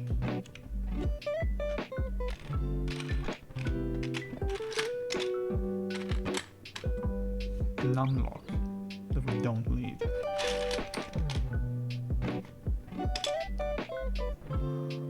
Home, we actually need it.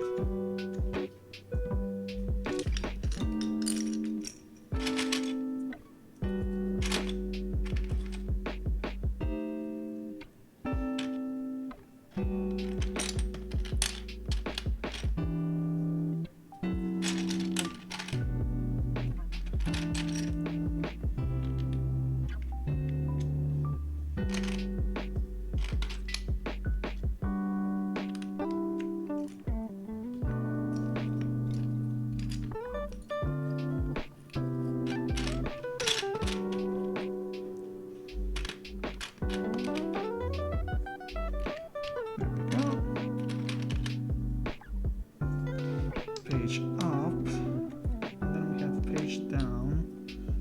We're gonna check that those are the same profile. Yes, they look the same, but they're actually not.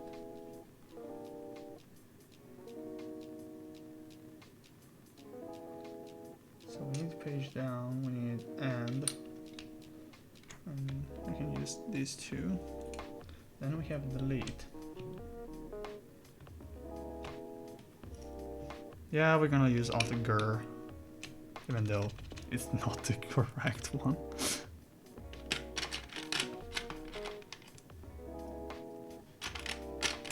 Okay, where's my 2? We have a scroll lock though. We need insert.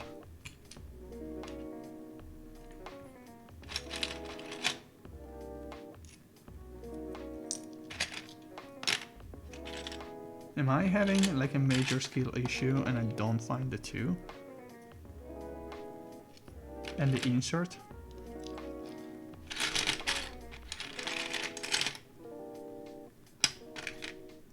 Okay, 2 is here. F3 is here.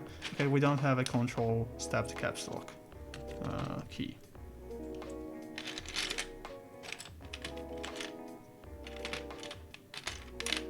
Yeah, I think for insert we have only the orange one. Oh no, there's a normal one. There we go. Lateral. Yep. This is a lie. Don't believe everything you see, guys.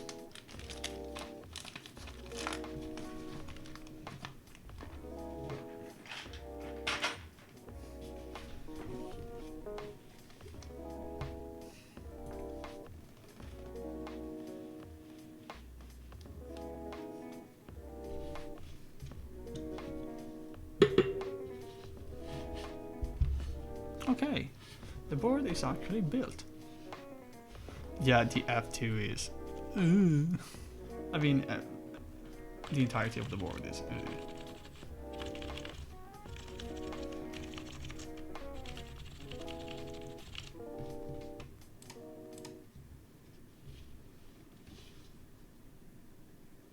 Yeah, okay.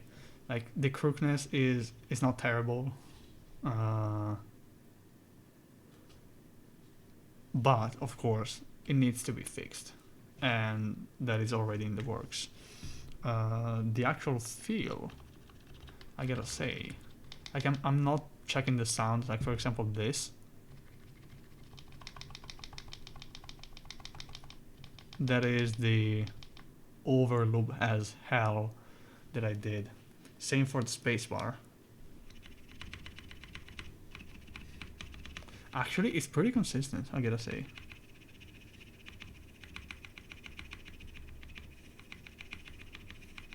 It's kind of like MX. But yeah, like some of the inconsistencies with the sound is due because of the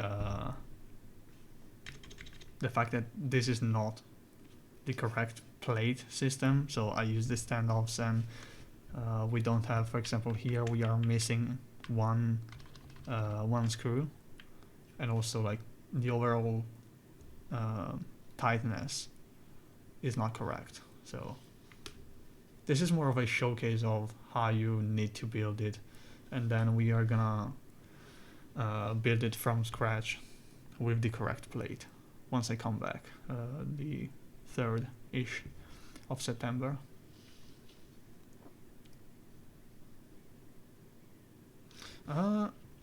Actually, no. They are very smooth. They are very smooth. Like the sound is iffy again because of the dome placement and everything, but like the actual feel, they don't bind.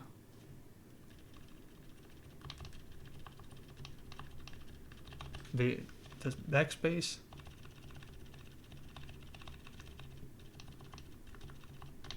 same feeling.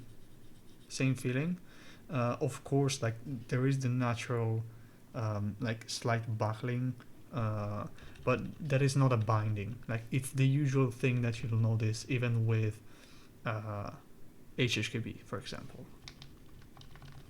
Same for the enter key, and same for like the widest of the two U's.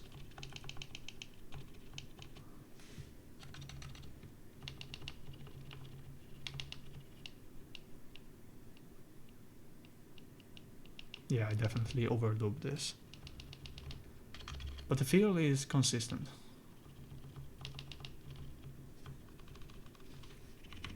Even the spacebar, I overlooped it pretty much because I can feel the return being kind of dampened. But the response that I have in the middle, because of looping, that's why. No, it's literally a skill issue, like, because I looped it, and also like the assembly is not the final assembly. The plate is FR4, it shouldn't be FR4. Yeah, but it's very consistent, I gotta say. Like, if you properly loop it on a proper assembly, this is very smooth and very consistent.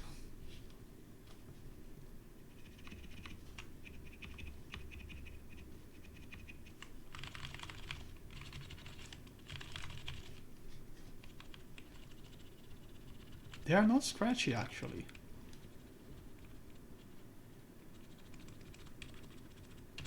The real honest sound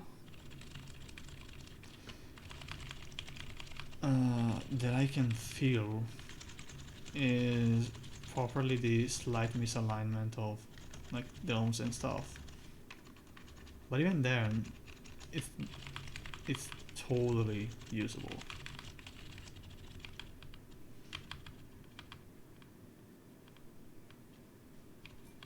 It's totally usable. Like it's very good.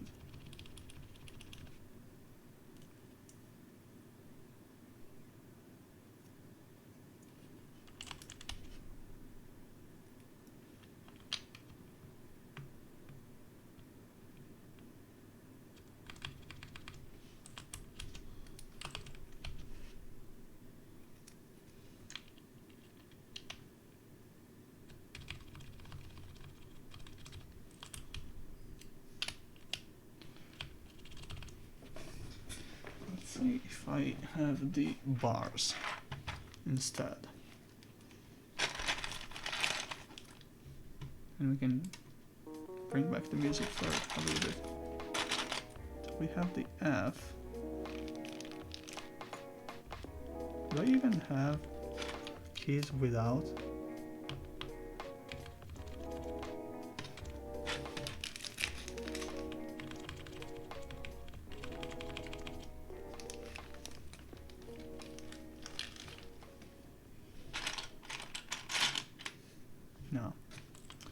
I can just keep using the dots.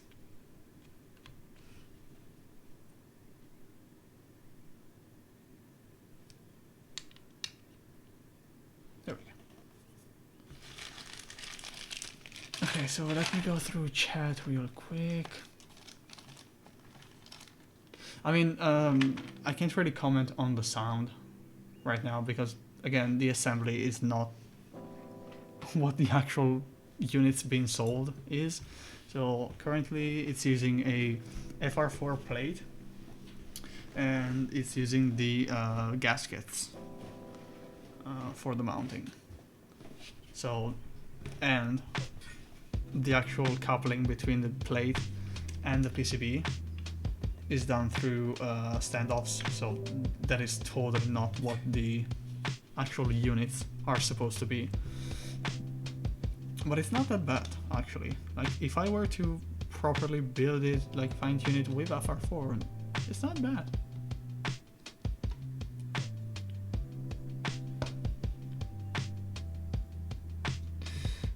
Okay, then what do we have?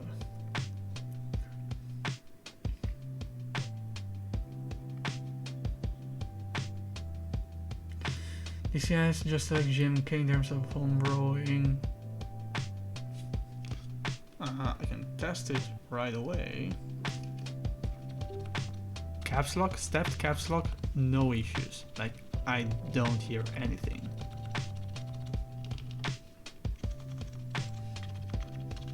For the 2Us, backspace is fine. Same for enter, same for big shift. The ticking is the loop job, so it's not actually hitting keycaps on the housing. And I'm using the fixed no ring ones.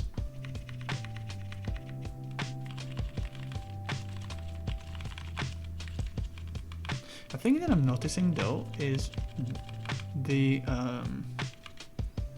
F and J key. I hear something, and I think it's because of how the key is made. Because there's a small difference. Because one has the rails, and this one doesn't. So what I'm actually thinking of doing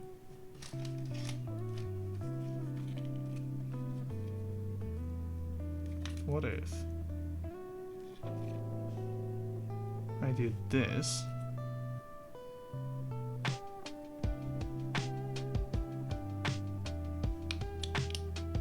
Okay.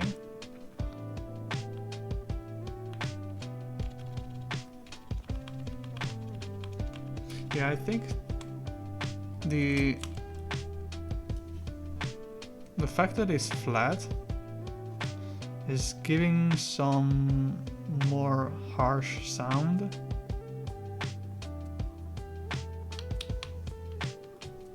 Or it might very well be this key set.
Okay, it's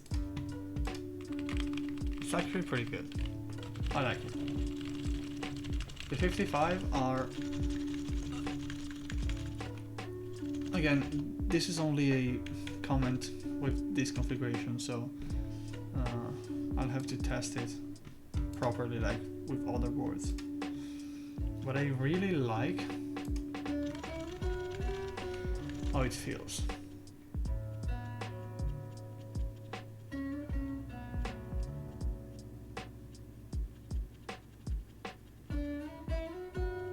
Yeah.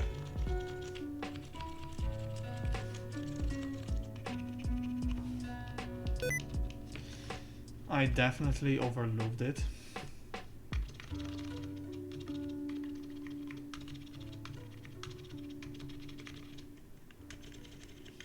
But it's pretty good. Especially for a saucy config, so.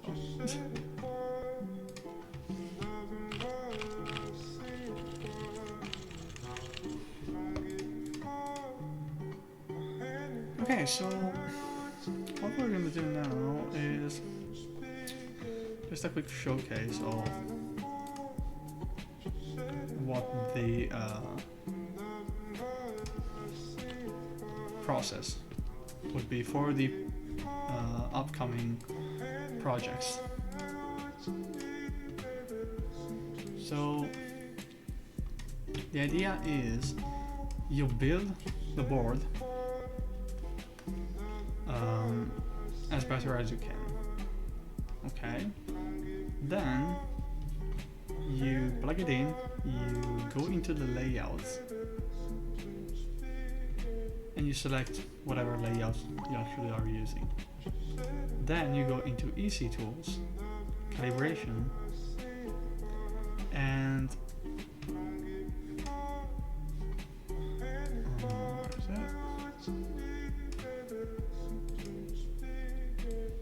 there we go. Okay, and you go and click Bottoming Calibration.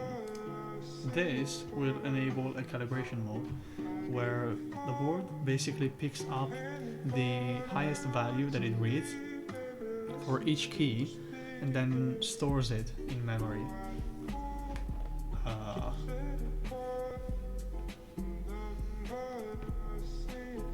And that is used to remap the actuation point to the real travel. So you'll see that when I enabled it in the HID console, it said bottoming calibration mode. I go and press each key. Now the key presses are not registered, so you don't have to worry about keys being actuated and sent the same way you would on the VIA stuff. Okay. Then you click done and it will start to print.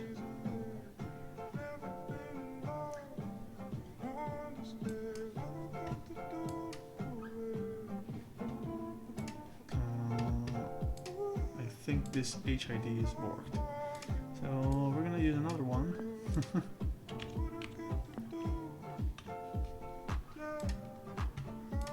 Let's use this one. Okay. So again, you go here, bottom calibration mode. Okay, whatever. Okay, this is what we want. Here you'll see some data being printed. The noise floor is the readings when the board is at rest, without any key being pressed. The bottoming readings are the ones that are read when you bottom out the board. And ideally you would bottom out every single key. Here you'll see a matrix of the rescaled values for the normal APC, the release point for the normal APC, and the actuation initial point for the rapid trigger. You can do this, so you'll run this.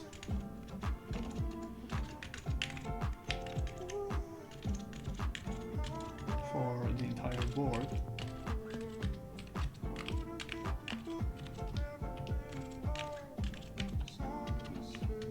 manually. And at this point, what you can do is unplug the board, and those data are stored on board. So that's the key. You only need to do it once, and it's stored forever. You don't need to redo the calibration unless you, for example, swap out the layouts. So if you go from WinKeyless to WinKey, you should do the calibration because now you've added 2 keys. On other boards, if you use ISO, for example, you should do the calibration when you swap from one layout to the other. And this basically allows you to do the calibration only once when you build the board, and the rescaling is stored in memory, so every single key still works as usual.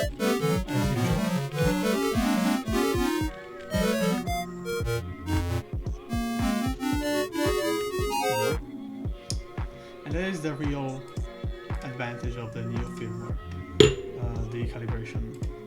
Then we have the normal actuation points. APC is board wide. Then we have rapid trigger, and here you can see, if I do it like this,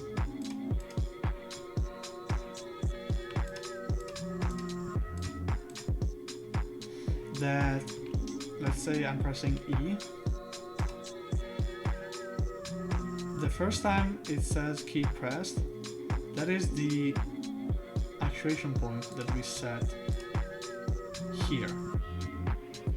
Those 2 values are the ones used to, they are like hysteresis values to be sure that we are picking up real travel and not noise. And you'll see here that every single key, every single reading in this column is higher than the previous one, and that is because we are still pressing down. Then the release happens from 337 here, we go to 304. That difference is the value that we input here. So you'll see that as long as we go down, the value goes up, and the key is still being pressed. But then, we go up, and it's 422. But that can change. Let's say, for example, 422, remember? If I go down, I actuate, and then I release. Now it's gonna happen earlier, 304. So it's less than 422. And that is the key of the rapid trigger. It's still in work in progress, so it's not gonna be actually shipped, and you'll see just saw why. Because sometimes it actually hangs on the release. But in like general principle, it actually works kind of well now. So I just need to fix that hanging thing. APC is fully working and it's as good as it gets.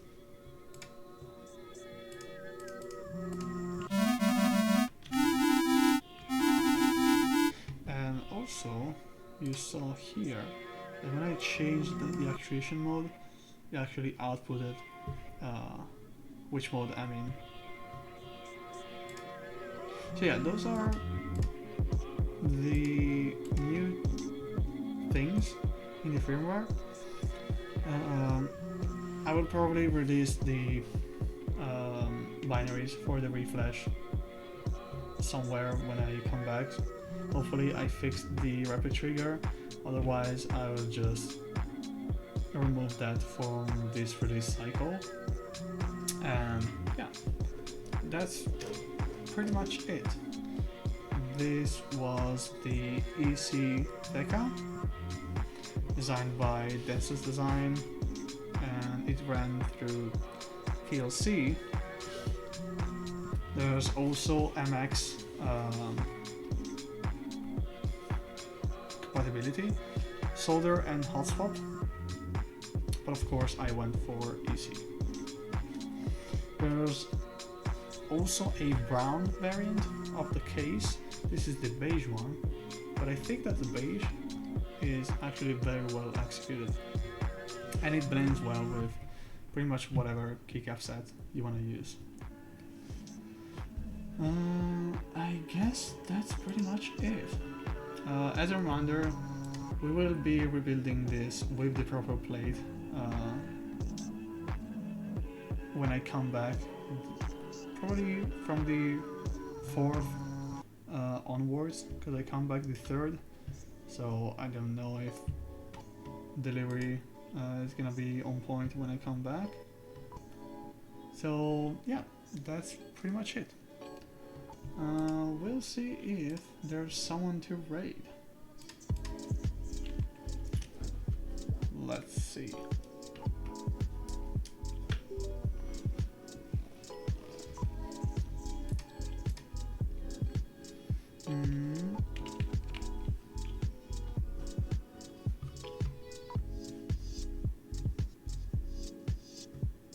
Search keyboards.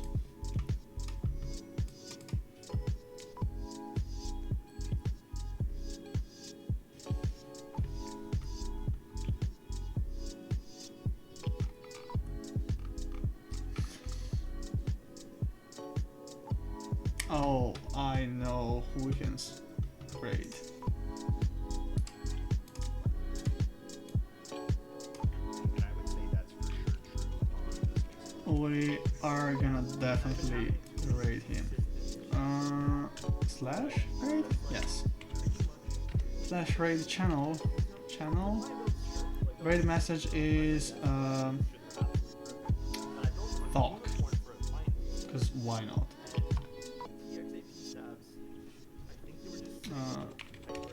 Theca Hopper. There we go. This is the raid message. Not really a super heavy one. Again, thank you all for joining, and I'll see you when I come back, when we will be rebuilding this board with the proper assembly. Thank you again, and have a good one. Bye!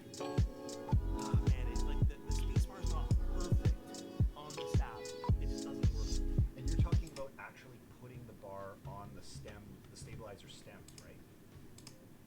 Yeah. Yeah, I agree. Yo, Sipulo, thank you so much for the raid, man. I appreciate you. We are Topra enjoyers up in here, so I appreciate the raid. We are squad streaming right now with the Mr. Alex Odos.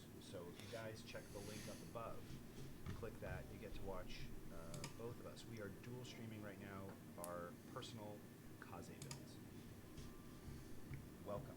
So I asked chat this question. Well, I saw Tim. Stupid ass question. Someone asked how heavy his Hinson is.